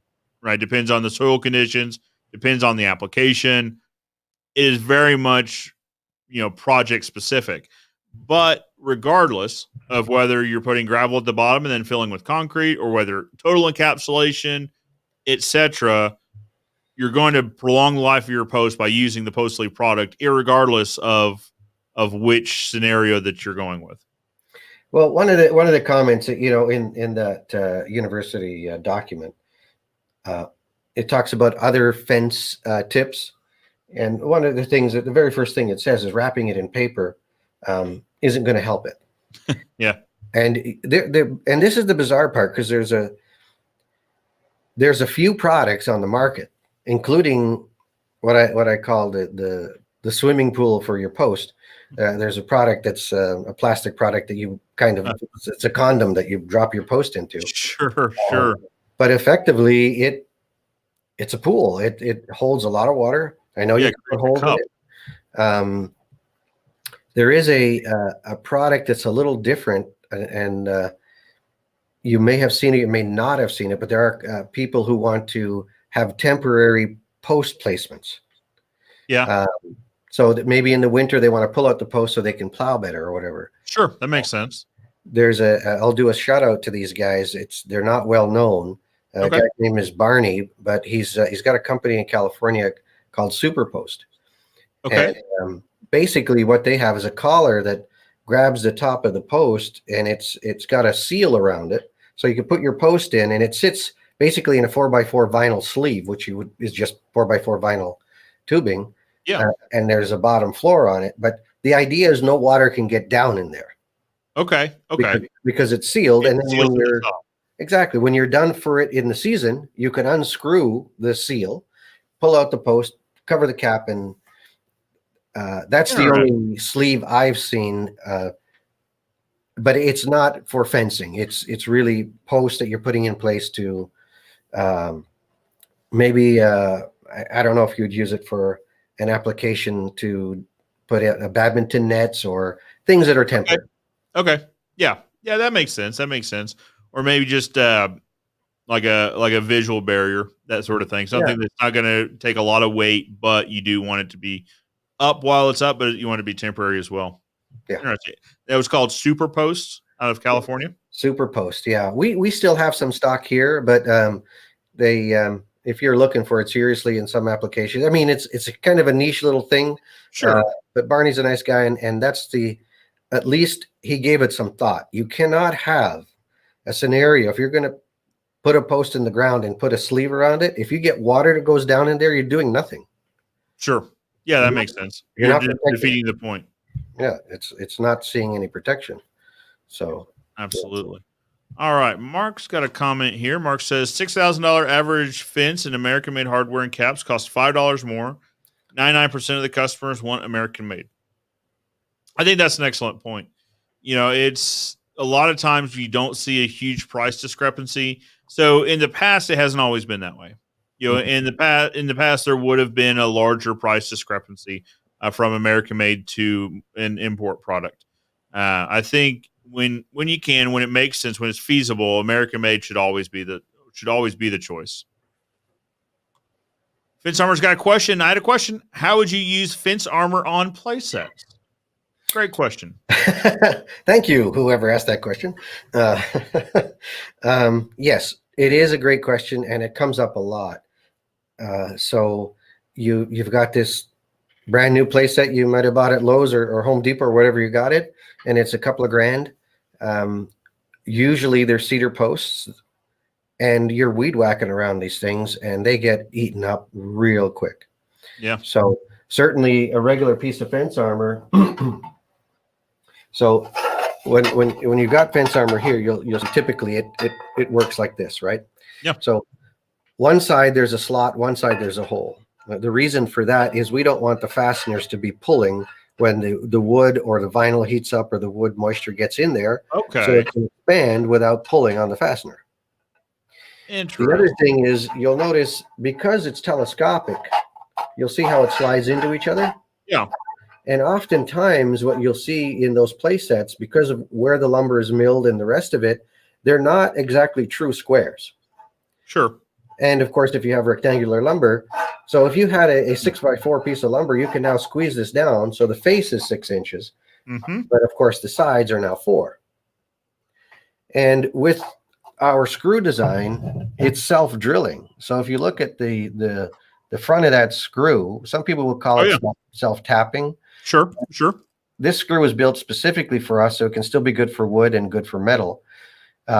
That'll drill, and it'll in fact drill right through the other piece of fence armor on the other side without you having to get a drill to get through.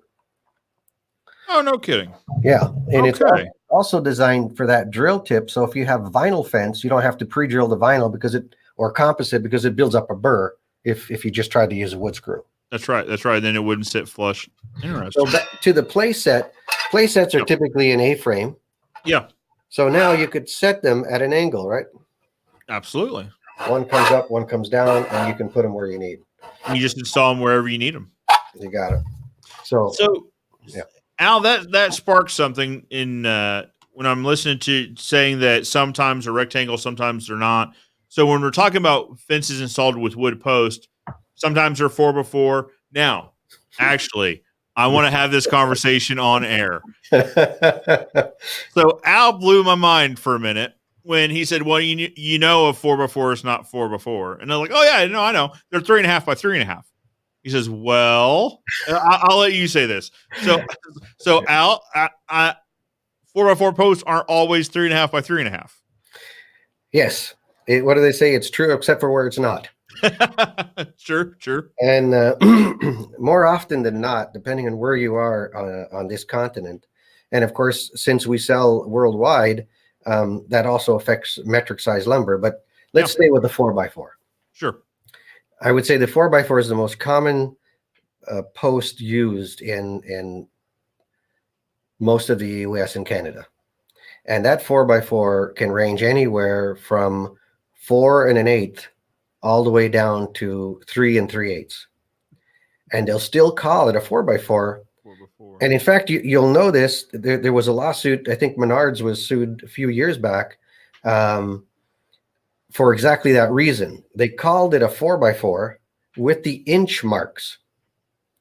Soon as you put the inch marks on something, you're now designating that it's 4 inches by 4 inches. Yet all of us in the contracting world typically know that if you went into a big box store, a 4x4 is 3.5 by 3.5. Yeah, because they'll say it's nominal. Well, but on the descriptions, not typically. Sure. So now you'll notice that almost every box store that labels their lumber will just say 4x4 without the inch marks. Okay. Now it's just a name. So interesting. If you're in Pennsylvania, 3 5/8, 3 7/8, 3 3/4 is very common. And depending on where you are, even down in Texas, rough hewn lumber can be cut 3 7/8 on one side and 3 3/4 on the other side. So it's a rectangle. Really? Absolutely. And then if you're on the West Coast, if you're in Washington, you're in Oregon, you're in British Columbia, you've got 4 1/8 posts, and they're also called 4x4s. 4 1/8. Yeah. So if I showed up thinking they were going to be 3.5, and I had fittings for 3.5 by 3.5, I would be in a world of hurt. Well, absolutely. And we've had to engineer for that, and that's why we have so many different sizes of fence armor, of course. Yeah, in talking about Postsaver, one of the things. So when we're talking about different size, so 4x4, you see some guys use 4x6, maybe for gate posts, that sort of thing. The post sleeve, as long as the diameter, as long as it'll fit on the post, it will conform to whatever size post that is. Is that right? Yeah. So they've also had to engineer things in such a way that made sense. So sure. They have what we call skew 1 or wrap and tack, which is effectively a 15-yard roll of Postsaver. And now you can take it and you can hammer staple it on, roll it around and cut it 2 inches overlap and staple it on, and then heat shrink it on. So you basically have this roll that can fit any post that you've got in your lineup, as it were. Yeah, interesting. So a typical fencer. So you're exactly right. If you're using 4x4s for the line posts, and then you're using 6x4s or on the gate posts, you could have a roll of wrap and tack, as it were, skew 1, handy for any of those odd posts, and then your regular sleeves for your line posts. Interesting. Good to know. Now, one thing I had heard out was that, so it's not only fence posts. Do you guys make this product for like utility poles and that sort of thing as well? Yes, it's called Postsaver. The difference is instead of 14 inches long, it's 28 inches long. Okay. And there's twice the bitumen. Okay. So they're designed exactly for pole barns, or they're designed for utility poles. And that gives that post a 50-year warranty. Oh, wow. Yeah. Oh, that's incredible. So, so you could use, if you're putting up a pole barn and a fence, you could use the same technology, different products, but same technology to protect both of those structures. Absolutely. Yeah. Yeah. It's they're the same idea, just longer and more bitumen. That's incredible. So the 20-year guarantee, talk to me about the guarantee. What is involved in a 20-year guarantee? Yeah. So the guarantee is based around pressure treated posts, or PT posts. So if you have a pressure treated post and you're using it in conjunction with Postsaver, you've now got yourself a 20-year warranty. Now, the key here is, of course, to remember to install them properly. And Sure. what do I mean? I mean, make sure that Postsaver is living 2 inches above ground line. It's Okay. important to have it above there because obviously that rot occurs at the ground line. So if the sleeve is below the ground line, you're now effectively that top inch or two, whatever of soil that's above the sleeve is starting to get eaten away. That makes sense. So what does it warranty? It warranties if it fails, then it would warranty the sleeve and the post, not the installation of them, but the replacement of them. Interesting. Okay. Yeah. Good to know. Good to know. And then, of course, it says see website for guarantee terms and conditions. Now, one thing, guys, if you're looking for more information right now on either Postsaver or Fence Armor, I've actually got those links in the description below. So don't leave quite yet. When we're done, you could always click one of those links and learn more and find. Now, you guys sell these direct, but also through, I think you had said Amazon. Yeah, so you can find them on Amazon. You can find them on Home Depot. Okay. I believe they'll be on Lowe's, not in the too distant future. Okay. Okay. So we are growing, but certainly if you're a fence contractor or so forth, I would talk to us directly or some of our distributors throughout the US and Canada. Very good. Very good. And that contact information is there on your website? Yeah. So if you go to our website, so where to find us, we've got a directory of all the people we work with. So just type in your zip code. Yeah. Type in your zip code and up will come all these fencers in your local area that will support you with our post caps, with the fence armor, with the Postsaver sleeves, with the Titan products, everything that's there. Most of those guys will get you what you need. Excellent. Excellent. Well, that's good to know. Very good. So if you guys do have questions, if you guys would like more information or to find a dealer, links are in the description below. But don't leave quite yet because we're still talking about good stuff. No, exactly. And maybe just to cover that point I saw yesterday. So yeah, comment about the bottom. Why don't we cover the bottom? And I know we'll be talking about the post cap soon, but yeah, wood effectively is a straw. Okay. Right. And we all know that, a straw is obviously going to draw. And the reason why trees live is the capillary action that draws water into the roots and takes them up hundreds of feet up to the top of the tree. Sure. Yep. If we had to pump it up there, it would be pretty expensive.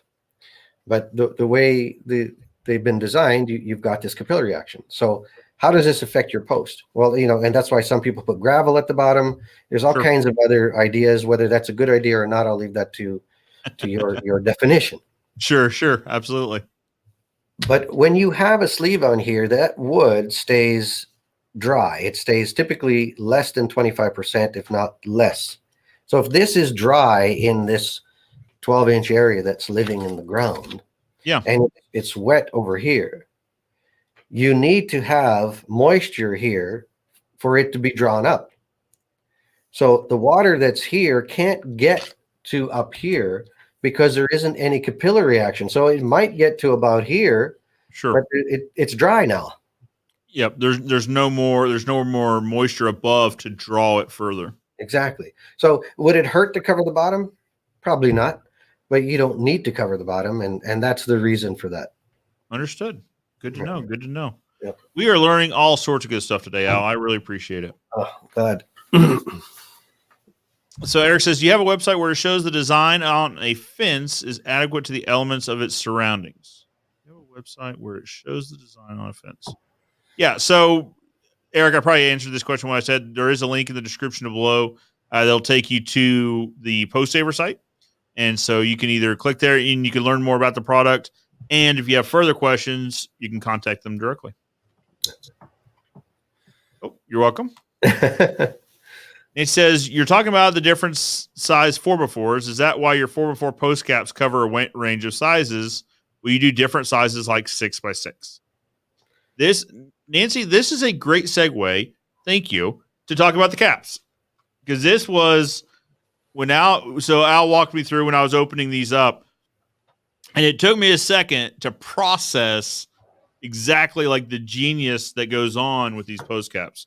So Al, why don't you talk about first? Let's see. about so she said, is that why your 4x4 post caps cover a range of sizes? Why don't you explain exactly? Yep. If it'll focus, there we go. What is going on with this cap? All right. So yes, the post cap we have is quite unique in the industry today. We hope it won't be copied, but I'm sure they're out there somewhere. Sure. In the meantime, we've got a patented cap claw. That's a stainless steel that's on the bottom there, that claw. Yeah. And the idea behind it is exactly to cover the points that we spoke about. A 4x4 ranges anywhere from 3 3/8 up to 4 1/8, 4 3/16. So with our post cap, you can put it on top of your post, center it, and then press it down on the wood, and it locks in. Interesting. So you don't have to worry about it. You don't have to run out to your post. You don't have to measure it. You can say, I need the Fence Armor 4x4 post cap for my 4x4, and it's going to fit. Sure. So if you're a fencer, you only have to have one kind of post cap in your truck, no matter what kind of 4x4 you end up getting delivered to you.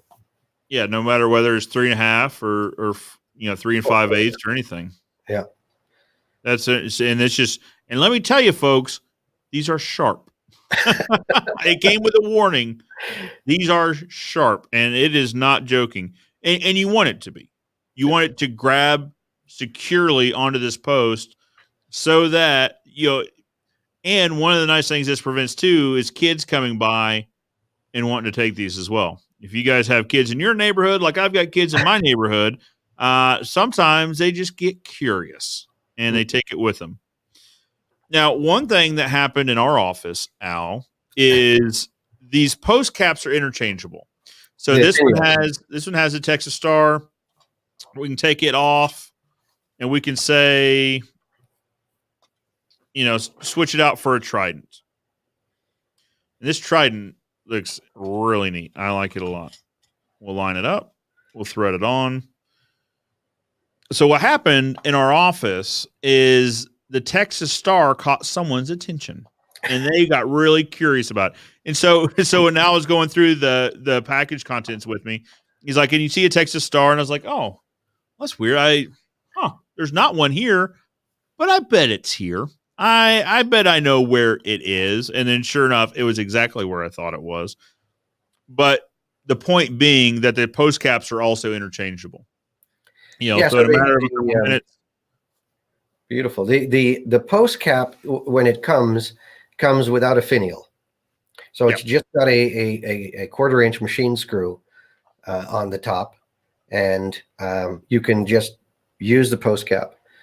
But again, to make it interesting and to make it different than any other post cap in the world, not only does it fit any 4x4, and we have a 6x6 version that will fit anything from 5.5 all the way up to 6 1/8.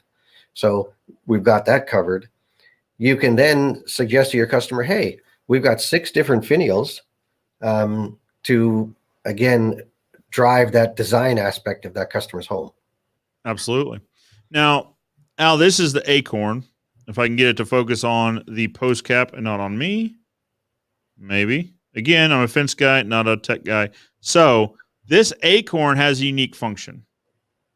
It has a hole at the top, and it has, if I can show it properly on the screen, it also has a set screw in it. You can put a flag in this, is what you had told me. Yes, exactly. You whichever flag you would like to be flying on that particular day. So there you have it. You can drop a flag in there.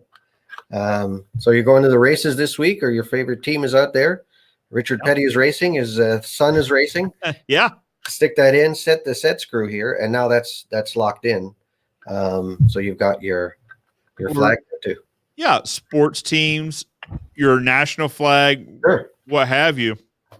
So immediately when we were talking about this, my mind went to, so in my neighborhood, the HOA has the HOA takes care of the mailboxes, and there's one set of mailboxes every 4th house or so. So there's one collection of mailboxes. Right. So what we'll be talking about the next board meeting is these post caps, because how cool would it be to be driving down the street in your neighborhood and see a row of Yeah. say American flags on Memorial Day. Yeah. Or what have you, whichever flag you would prefer to be flying. I think that would be an incredible visual. I really do. I really do. And like I say, you could always switch. You could switch finials too. So from a fencing contractor's point of view, it'd also be interesting because we have clients that inherit our fences, right? They'll buy a house that has our fence in it, and it might be an interesting conversation to say, hey, if you don't like, if you have the Trident finial, but you would really like the Fleur de Lis, obviously these are options. So maybe this doesn't suit your personal aesthetic. Maybe the Fleur de Lis is closer to your personal aesthetic. I think that'd be an interesting conversation to have. And like you say, you could swap them out per season too if you really wanted to. Yeah, and again, if we speak about the quality, you're holding them in your hand. Yeah. They have some weight. These are 100% Tennessee zinc. Yeah. They are weighty. Yeah. Is that a word? Weighty? They have significant weight. They're not plastic. They're not made in China. They're really high quality products. And I think you were having a tough time getting into them, weren't you? I was. So the packaging, folks, let me tell you. So they come in.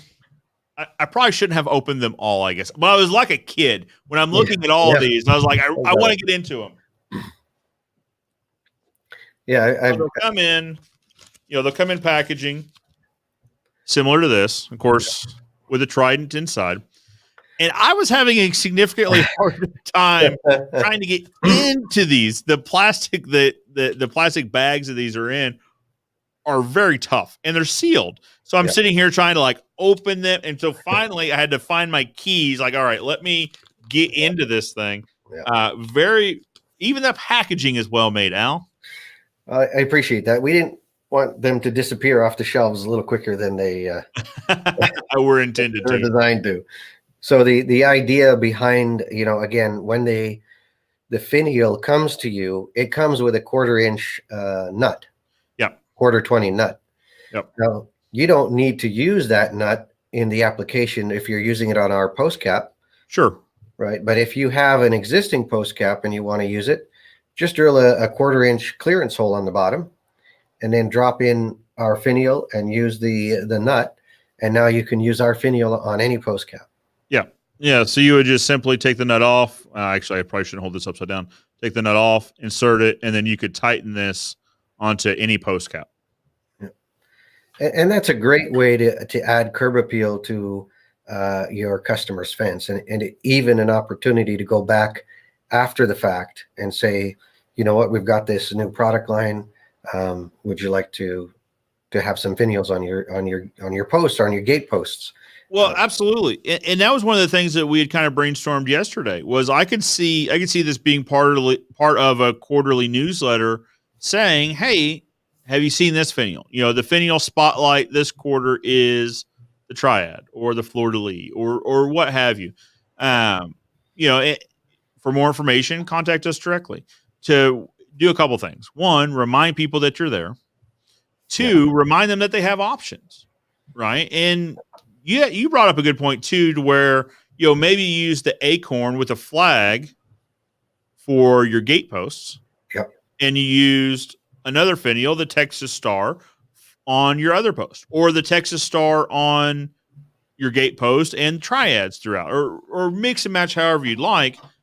I like that one post cap can be used on all of them, and they can all be interchanged. You could interchange them as much as you wanted to. Absolutely. Yeah, it's we're excited about it. It's been it was just released this year. Our 6x6 versions will be released in May, but we're getting a lot of traction on it, and just the idea of the flexibility is making a big difference on what it looks like. Yep. So Nancy, to answer your question, yes, they will be making different sizes like 6x6. That was a very long answer to get around to your question. I apologize, but great question. Great question. Guys, if you have more questions, be sure to ask them below, drop them in the comments below. Now, talk about the caps. I think you mentioned it, but I'd like to talk a little bit more about it. So the cap itself is galvanized as well. Correct. So it gets. I don't really know of a situation where the post caps might get nicked, but if they did, they're fully galvanized. More in talking about galvanized, where I think that comes more into play is going to be like on the fence armor product itself, so that in the event that the fence armor really gets damaged, so the lawnmower scrapes it consistently, something happens, it's still fully galvanized. You got it. Yeah. Now, so it's galvanized before the color coating goes on. Yeah. So they're completely galvanized. They all start off like this. Interesting. This is our round series. Okay. But you can see the galv. This is a G90 galv. This comes out of U.S. steel typically. Sometimes Dofasco. It depends on what steel mill we're getting it from. But they're all either in the U.S. or Canada. So you can be sure of the certificate of origin of the steel. So they'll start like this, and then we'll powder coat them to be black or to be white or to be green or to be whatever color you want. So the round one, the idea behind this, of course, is two reasons. And one is, of course, on farm fences, you'll have round fences. Mm-hmm. And the idea is oftentimes they're not perfect. They're tapered or they're different sizes.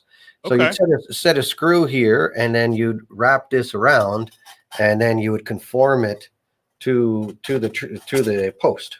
To whichever size is applicable. And now you've got a post protection on that post. It could be black, it could be white. And then there is also customers who use it on the top of the post to prevent horse cribbing, because the horses love to chew the top of those posts. That's right. Yeah. Interesting. So that's what we start with, and it gave me the opportunity to show the round one as well.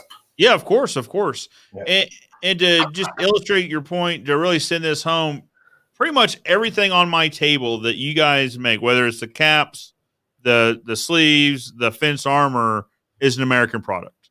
It's an American made product. Everything is made in Canada or the US. Yep, North America. Absolutely. I keep bringing that up, guys, because I think that's incredibly important.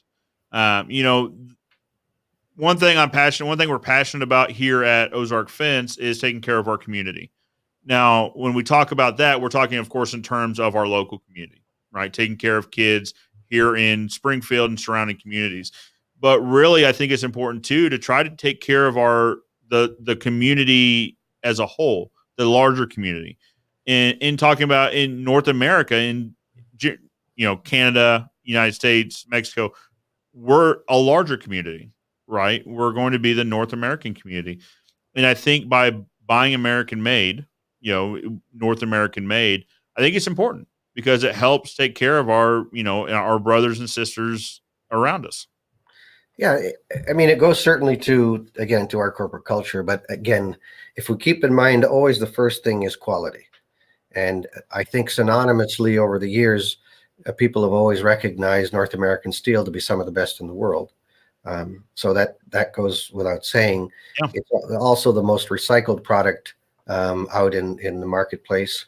So it just made sense that we do it locally. There's no point to be buying foreign steel in a country that has some of the best steel on the planet. Absolutely. Yeah. In a country that's known for the manufacturing of its steel. Yeah. Absolutely. Yeah, absolutely. Let's go to some questions here. Let's make sure we keep up with this. I want to make sure you guys are getting your questions answered.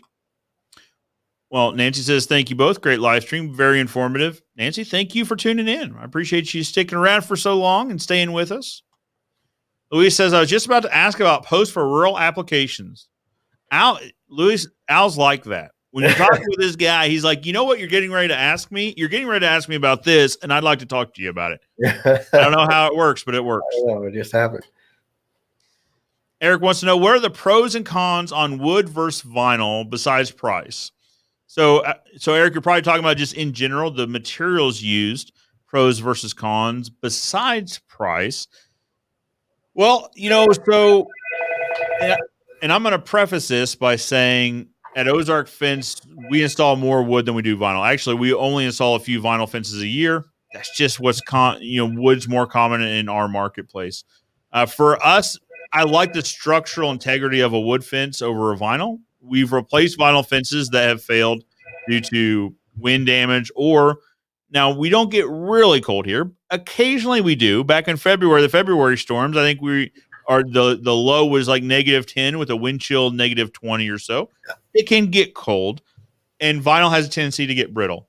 Some vinyl. Now I understand. I'm going to hear from you guys that love vinyl in the comments. I get it. I'm making generalizations. There are vinyl products out there that will withstand temperatures. And I understand you can put aluminum braces in the post and the bottom rails. Understood. One guy's opinion. I like wood fence because the structural stability of the product itself.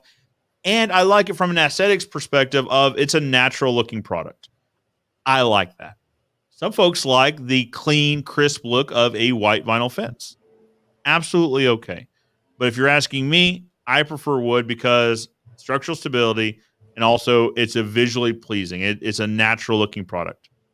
Again, one guy's opinion. I understand we're going to see some comments. That's absolutely fine. But I'd like to touch on that too, Joe. 100% a little bit. You know, I get asked that quite a bit. You know, the typical sales pitch for vinyl, they say vinyl is final. Well, not till it sees a lawnmower deck or a weed whacker trimmer. And certainly, you know, typically you have a fence as a barrier. And in some neighborhoods, you know, people will just run into your panel and pull right through to the other side.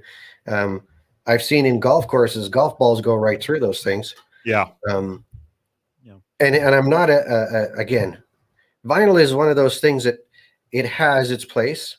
And depending on what territory, again, what fencing company is in your local area, if they love vinyl, you're going to see vinyl fences everywhere. Well, yeah, and if your market is predominantly vinyl, you know, if you ask Sean King, Mr. Fence, he's going to talk to you about vinyl all day because in their market, it is a product that's heavily used in that marketplace, and they do it all the time, and they love it, and that's absolutely fine. They don't do a lot of wood fence, and so he would probably have the opposite point of view, right? But yeah, and I again, it's the proponent of what style of fence. Obviously, the consumer should drive it, but ultimately, oftentimes, it's the fencing company that does, and there's a place for both. So, you know, in the world of vinyl fence or PVC fences, most of them are white because white is somewhat inert to the sun. Sure. The problem with vinyl is it expands in the heat. It gets really, really hot, especially if you have dark colors. There's not a lot of companies. There's one or two good companies who can make a black vinyl and actually have it stay black. Titanium dioxide, I believe it is the UV protectant layer. It's microns thin that goes on the outside of that PVC. Okay. You take a weed whacker to it and you'll see that layer is removed, and you'll see at the bottom of the post, it starts to get chalky. Okay. And that obviously is because they're typically only an eighth of an inch thick. Sure. And now you start to break through it. So we have a product just for that, right? This is our Demi series. The Demi series has a radius on one side, just to cover basically about 1/2 inch on the other. So on a privacy fence, this would, you know, here's your bottom rail, which is real tight. Now this would sit on that privacy fence. It would certainly protect that vinyl fence from getting damaged. Oftentimes, even if it's not worn, you'll see the weed whacker line, whether it's black or orange or whatever, along the white vinyl part of that fence. So this will protect it. And again, if you have a corner, you now have the protection for a corner. Excellent. So yeah, I think, you know, it's just interesting. I agree with you though. I'm a wood guy. I love the way it lasts. I love the ability to decide this year I want pecan on my fence, and 10 years from now I may not want walnut. Sure. Absolutely. So, but vinyl has its place, but we've got that covered as well. Very good. Eric, great question. Appreciate it. Fence Armor says, you both did a fantastic job. Great conversation. Great information. Hope we can do it again soon. I agree. And it's not even over yet. No, I think we got another half hour. Let me check the clock here. you were right that this was going to go by quickly. I a little surprised at that. I told you. Yeah. Yeah. So it's noon now. We're gonna go till 12:30 now Central Standard Time. So we got another half an hour. So if you guys have questions, drop them in the comments below. We got plenty of time to answer your questions. It does go fast. It absolutely does. What I warned Al about, I said, here's what's going to happen. Right before we go on, you're going to think, what are we going to talk about for 2.5 hours? What could we possibly do to fill up this time? And then you're going to blink, and then it will be over. It's just how it always happens, because you guys out there have great questions, and it helps us fill the time, and it helps us know exactly what you'd like to talk about. Right. So you guys help craft the conversation. You guys help form the conversation by asking us great questions. So I appreciate that. Mark Knutson agrees that American steel is the best. DJ Esco says, excellent question. Good to hear, DJ. Luis says it is also to show that it can be made in North America and worldwide competitively. Absolutely. Just a second. What's up?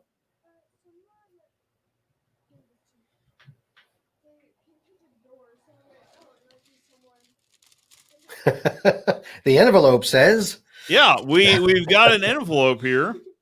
Oh, no, this isn't. Okay.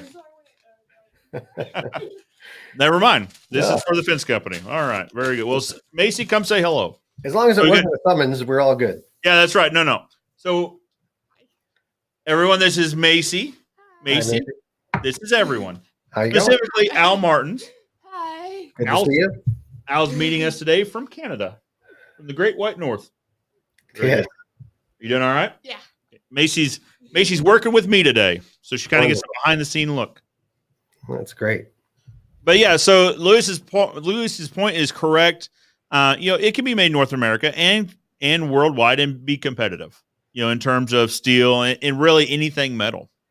Well, I think to his point is to have the quality and to be able to be competitive, we have to manufacture smart.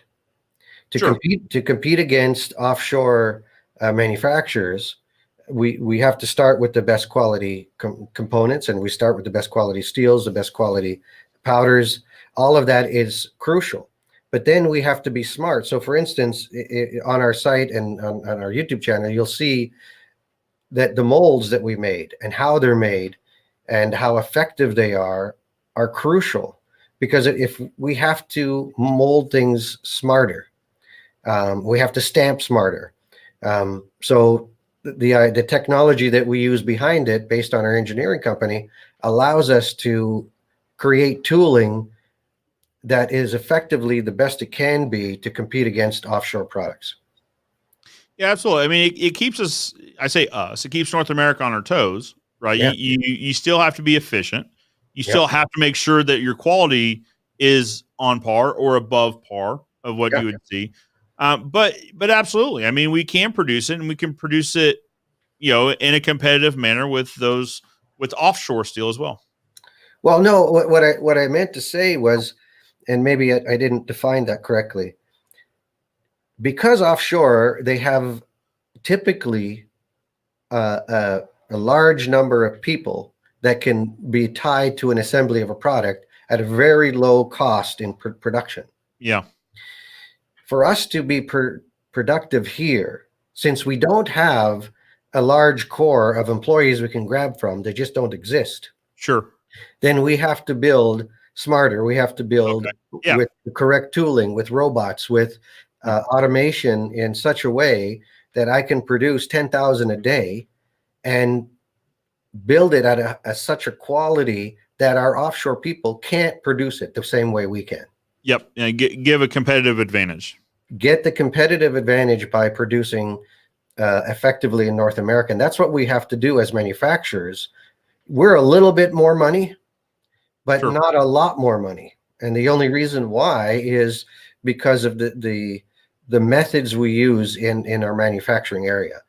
So even the post caps, so our post caps, I think retail are somewhere around $9 each or so, or whatever, $9.99. but our installation is push it down. Yeah, right. You don't need to drill any screws.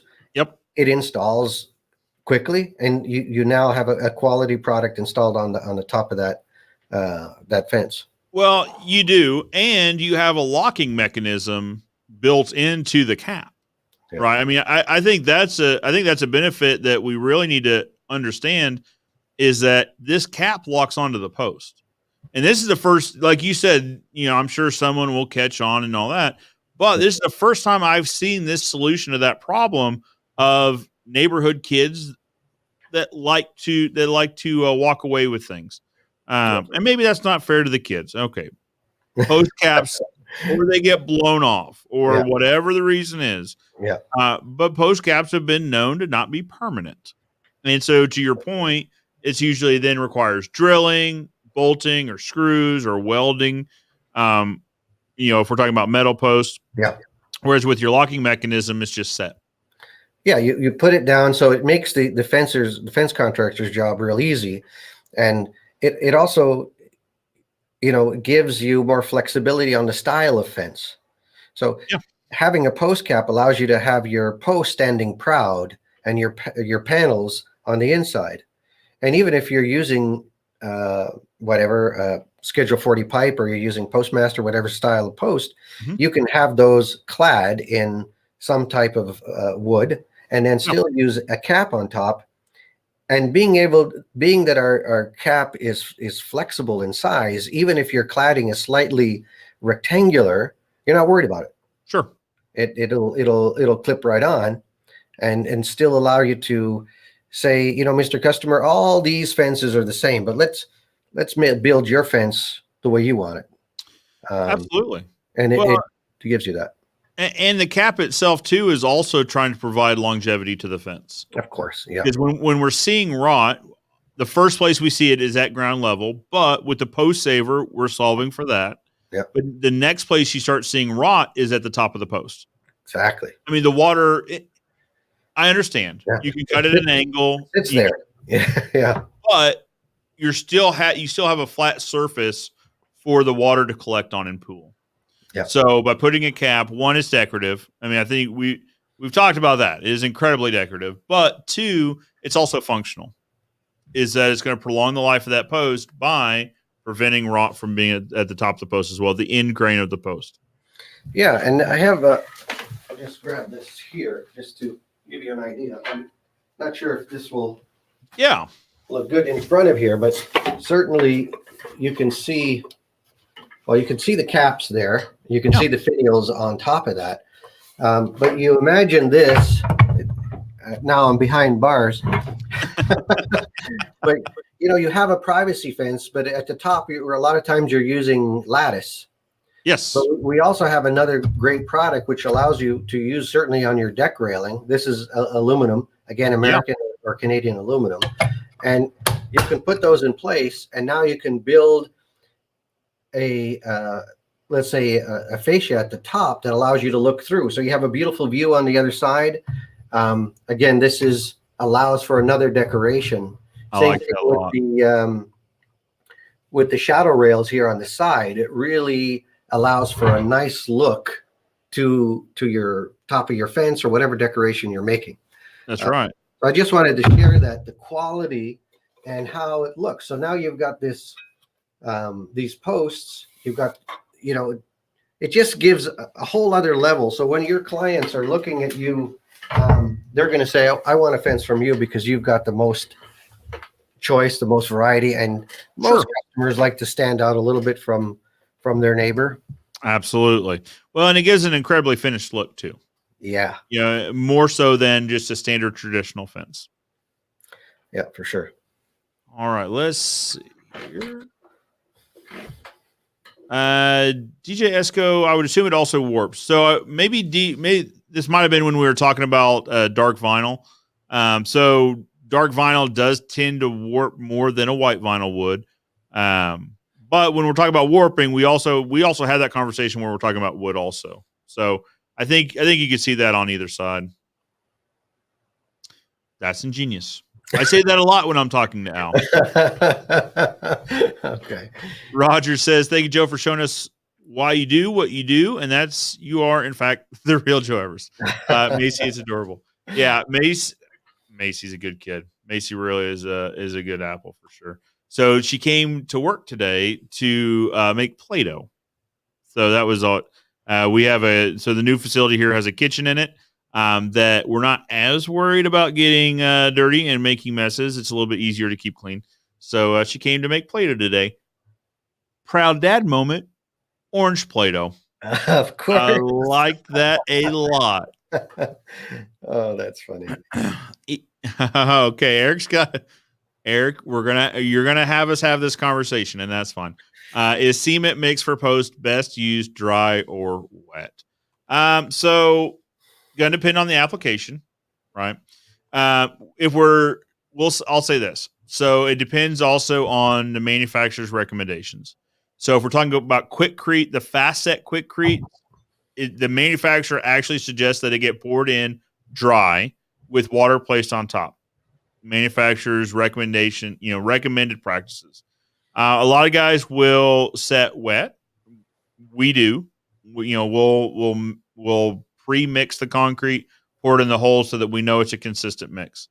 That being said, I spent some time with Sean King with Mr. Fence, actually at Caleb and Sean's event. So they had the Stain University and Mr. Fence Academy, and watching them do the dry pack method with Sackcrete or with a sacked concrete product. Right. Sackcrete's a brand. It wasn't Sackcrete brand, but it's a sacked concrete product. And so they dry set with a compaction method. Now, you got to see it to believe it. Well, I did. I talked to Sean for a while, and in the back of my mind, I'm thinking, well, okay, Sean, that obviously works for you. In my business, I don't think it would work, but to each their own. And then I saw it. I saw him install it. I saw him pick guys out of the crowd to also compact this. And then me and another fencing contractor, Cannon Johnson, you guys probably know. If you guys are in the fencing world, you've probably seen Cannon's content out there. Me and him both tried to pull one of these posts up out of the ground, and it wasn't going anywhere. And it had been dry set 2 minutes prior. So the question being, where did it go? So the question being, is cement mix for post best used dry or wet? It's going to depend on your installation practices. What process works for you? For us, it has always been wet set, but now we're open to having the conversation about dry compaction. Now, that doesn't mean pouring the sacked concrete product in the hole and tamping it with a flat tamp and then moving on. There's a process to it, right? So it's taking the sharp end of the rock bar and compacting this stuff until you can't compact it anymore. Basically, what the theory is it deals with compression. So as you're using the rock bar, you're compressing more of the product out. You're creating a cavity that then more of the concrete more of the sacked concrete mix fills in. There's a process to it, is what I say. So Eric, you're not going to paint me in a corner. I'm not going to say one way or the other because we used to have an introduction or intro in our videos where it basically said, there's always more than one way to build a fence. This is simply my family's way that we've been crafting for the last 3 generations. There's never one answer. No, I think, Joe, to your point, I'd like to just add a couple of things. Absolutely. In working all across the U.S. and Canada, it really depends where you are as well. It's not just your preference. Okay. If there's no moisture in the ground, you're probably not going to dry set. True. At the same time, dry set with compaction makes sense because the theory is there, because the best way to set a post, at least that I've seen, is always to drive the post in the ground. If you never drill a hole and you tamp that post in the ground, it's almost impossible to get out of that ground. True. Because as you're driving it, the earth is just holding it down, and there is nothing that's completely affixed. And that's why a lot of farmers and a lot of others will drive a post into the ground. Now, sometimes that's an impossibility. You can't get the equipment in there. Sure. But if your soil has enough moisture, then I would say, putting it in dry and compacting it is not going to hurt it. Sure. I think where the biggest thing, there's a couple of drawbacks, right? Concrete's heavy. Yeah. Water is, if you're going to mix it, if you're out in an area where you can't get water, water is heavy. So now you're traveling with water, you're traveling with concrete, and you're trying to manage all that. So if the soil conditions allow, then that would be okay. But I think one of the key things, and it's also pointed out in the University of Wisconsin study, is that the concrete needs to be at least 6 inches under the ground. If you bring it right up to the top, you're going to create an area where moisture is going to trap under there, and it's just going to rot. Yep. I'll begin this by saying I agree with you. I'll also say you kicked a hornet's nest. I figured. But no, I mean, that's our installation practice is when we're setting a post, we'll set it 6 inches below the finished height of the concrete. We'll set about 6 inches below grade. So someone brought up earlier frost heave.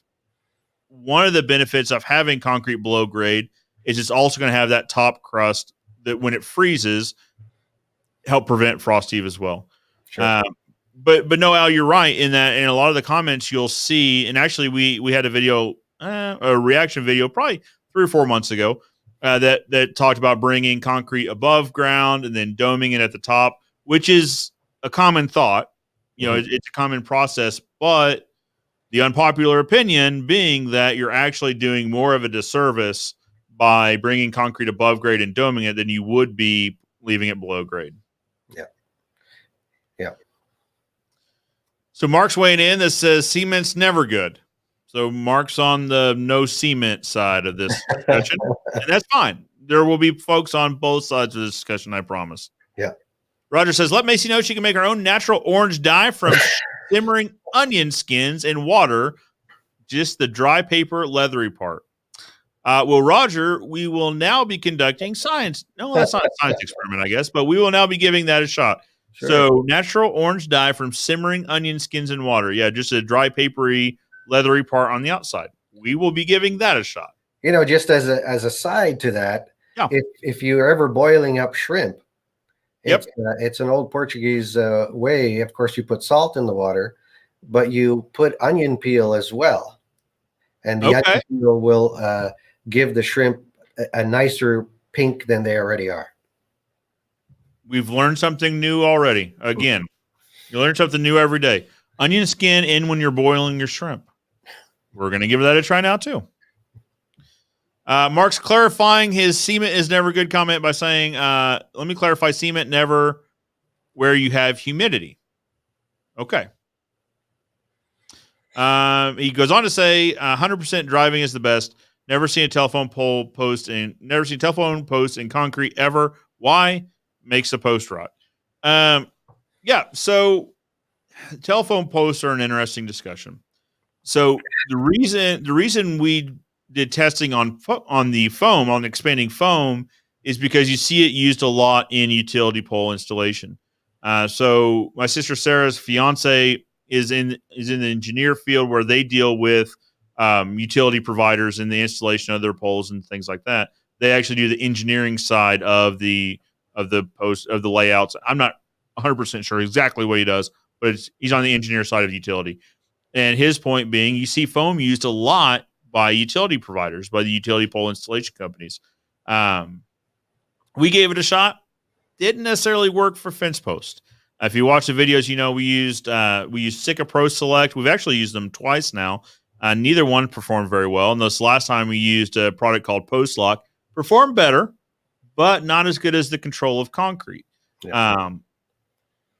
So I say that to say sometimes there isn't a lot of correlation between telephone poles or utility poles in general and fence post. I understand where you're coming from, Mark, in that the perception being, hey, if this thing will hold something 30, 40 foot in the air, it'll hold a fence post. For whatever reason, well, not for whatever reason, typically utility poles are dug significantly deeper than you would see a fence post drilled, right, or driven. But anyway, my point being, there's a perceived correlation, but it doesn't necessarily always correlate. I think what Mark is trying to say, that I want to speak for him because I'm seeing yeah. some of the comments here, is anything that holds moisture is going to accelerate that post rot. And certainly that's why, of course, we use Postsaver and we sell Postsaver in the tens of thousands of units as more and more people become aware of it. Because no matter what you're using, if it's foam, if it's concrete, you've got a new forgiveness factor. Because even if there's moisture, because what typically happens, all right, and this is how I started with fence armor. Once the top of the wood is wounded, so you have this beautiful stain, it looks great, you weed whack away, and now you've got this wound. That wound introduces moisture, whether that be a dog peeing on your fence or whether that's rain, whatever it is, it goes down into the ground. And as it gets into the ground, what does it do? It reaches your concrete. And now it could crack that concrete in the wintertime. And now you've got moisture coming up from the bottom. You got moisture coming from the top. So certainly fence armor, before you put on fence armor, you want to heal the wound and put it on.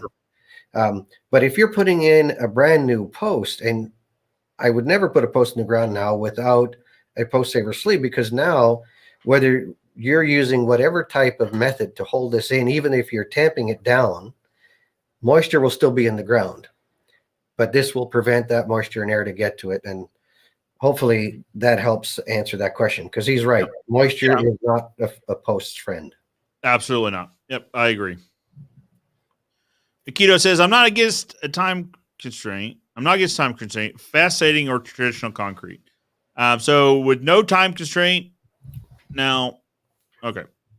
One guy's opinion, again, the standard quick read, I believe, would be a higher PSI finish in a post set than the fast set. Now, you'd want to do research on that and figure out for your exact installation which is better. But if you don't have a time constraint, I would go with the traditional stacked quickcrete. And it doesn't create a lot of heat, and it's generally cheaper. Than because oftentimes they're using accelerants in the concrete, which cost more money. But yeah, if you, it can get a little bit complicated because your scheduling is there, right? You guys got to put in the post and come back 4 days later to make the fence. Yeah, it is. But if there's not a time constraint, to Al's point, it would be less expensive using a traditional quickcrete product or a sacked concrete product. Yeah, for sure. All right. So Mark says, yep, he agreed. Keep it 6 inches below the ground. No humidity, no rot. Posting 3 foot plus 1 foot for every 10 foot. I believe this is okay. There you go. Al's 100% on. Great job. 100% on. Great job, Al. I agree. Oh, thank you, Mark. So, guys, we're going to start wrapping things up. We're getting close to the end here. So, again, I want to thank Al for coming on and spending so much of his time just letting us ask him a bunch of questions and bring us his product and spending time being the expert. Al, I really appreciate your time. It's an honor to be on with you. I really enjoy your program, and I hope everybody who gets to see this later will enjoy it. But I want to thank you for having me, and hopefully we'll get to be on with you sometime in the future. Absolutely. I look forward to it, Al. This is what I talk a lot about with guests. We usually talk about it afterwards, but we might as well talk about it now. I don't want a guest appearance ever to be a one-off event. I would like it to be recurring. Just the reason why I reached out is because as the title suggests, it's Ask the Expert. It's a lot of times it's for my information too, where I learn a lot from these. We're just sitting and talking with you more about your product. So I would absolutely appreciate it if we made this more of a recurring event than a one-off. Yeah, Ask the Experts. If you're watching that new show, Assembly Required. Yeah, absolutely. Yep, you bet. You'll see Tim and Al. I still call him Al. Talking together, and they'll call in April as the expert. Yeah. And it really it adds to the dimension of that show, and sure. And having this scenario this way is wonderful, and I love what you're doing. Yeah.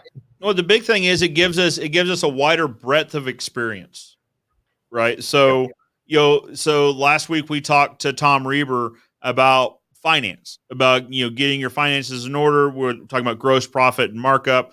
He's the expert when it comes to figuring out your dollars and cents. He's the guy, and obviously he has more experience in that than I do. So by bringing him on, I learn from it. My audience learns from it. And hopefully it introduces my audience to another expert in the field that they can then go learn from. Absolutely. Brilliant. Thank you, Joe. Well, guys, I want to talk about, so we've got our video, this week's video. I'm getting ready to release it to make it live. So that video, let me click on it. So we record these videos about a month in advance. So sometimes I'm not always exactly sure which one's posting. So this week is okay. So this is the interview I did with Caleb at Sand Seal Experts about the difference on oil-based versus water-based. And this one's 5 reasons you should be using an oil-based fence stain. So if you guys caught the first interview, which basically was a walkthrough of Caleb's location for Sand Seal Experts, this is going to be where I sit down and talk to him and say, what are the 5 reasons we should be using an oil-based stain? If you know where this is going, the next video is likely going to be 5 reasons for a water-based stain. I like to kind of give both sides of the conversation there. So, but today's video will be 5 reasons why to choose an oil-based stain. So that'll be coming up. Watch for that here in the next 10 or 15 minutes. Actually, you know what? Let's go ahead. I think actually the conversation I had with the team was they said you should do it live on air. So that is what we're going to be doing right now. We're going to mark this. So right now is scheduled. We're going to go ahead. Well, so again, I'm a fence guy, not a tech guy so much. All right, we're going to mark this public. Done. We're going to save this. All right. So now this week's video is live, guys. I appreciate your time. As I said, Al, I appreciate your time. You gave an hour yesterday and 2.5 hours today. I really appreciate that so much. Well, we appreciate your support, and we look forward to the next time. Very good. Guys, if you want to learn more about Postsaver product or the Fence Armor product, the links are in the description below. Go ahead and check those out. The sites are very informative. So I got a chance to, when I was creating the links, I went ahead and clicked through the websites. There's quite a lot of information there. If you guys have a thought or a question about it, the website probably answers your questions, but if not, there's also contact us links on there to ask your more specific questions. Until next time, guys, I'm Joe Everest, the fence expert. Al, do you remember what I say? What did we say? Oh, can't put me on the spot here, Joe. Sorry. No, we always say, so I got to start from the beginning. Guys, I'm Joe Everest, the fence expert, reminding you that good fences make good neighbors. Good neighbors, absolutely. Isn't that funny? I couldn't come up with it just on the spot. You got to start at the beginning. Joe Everest, the fence expert, reminding you that good fences make good neighbors. Guys, I'll see you next time. Al, thank you again. Thank you, Joe. All the best, guys. Ciao. Cheers. Cheers.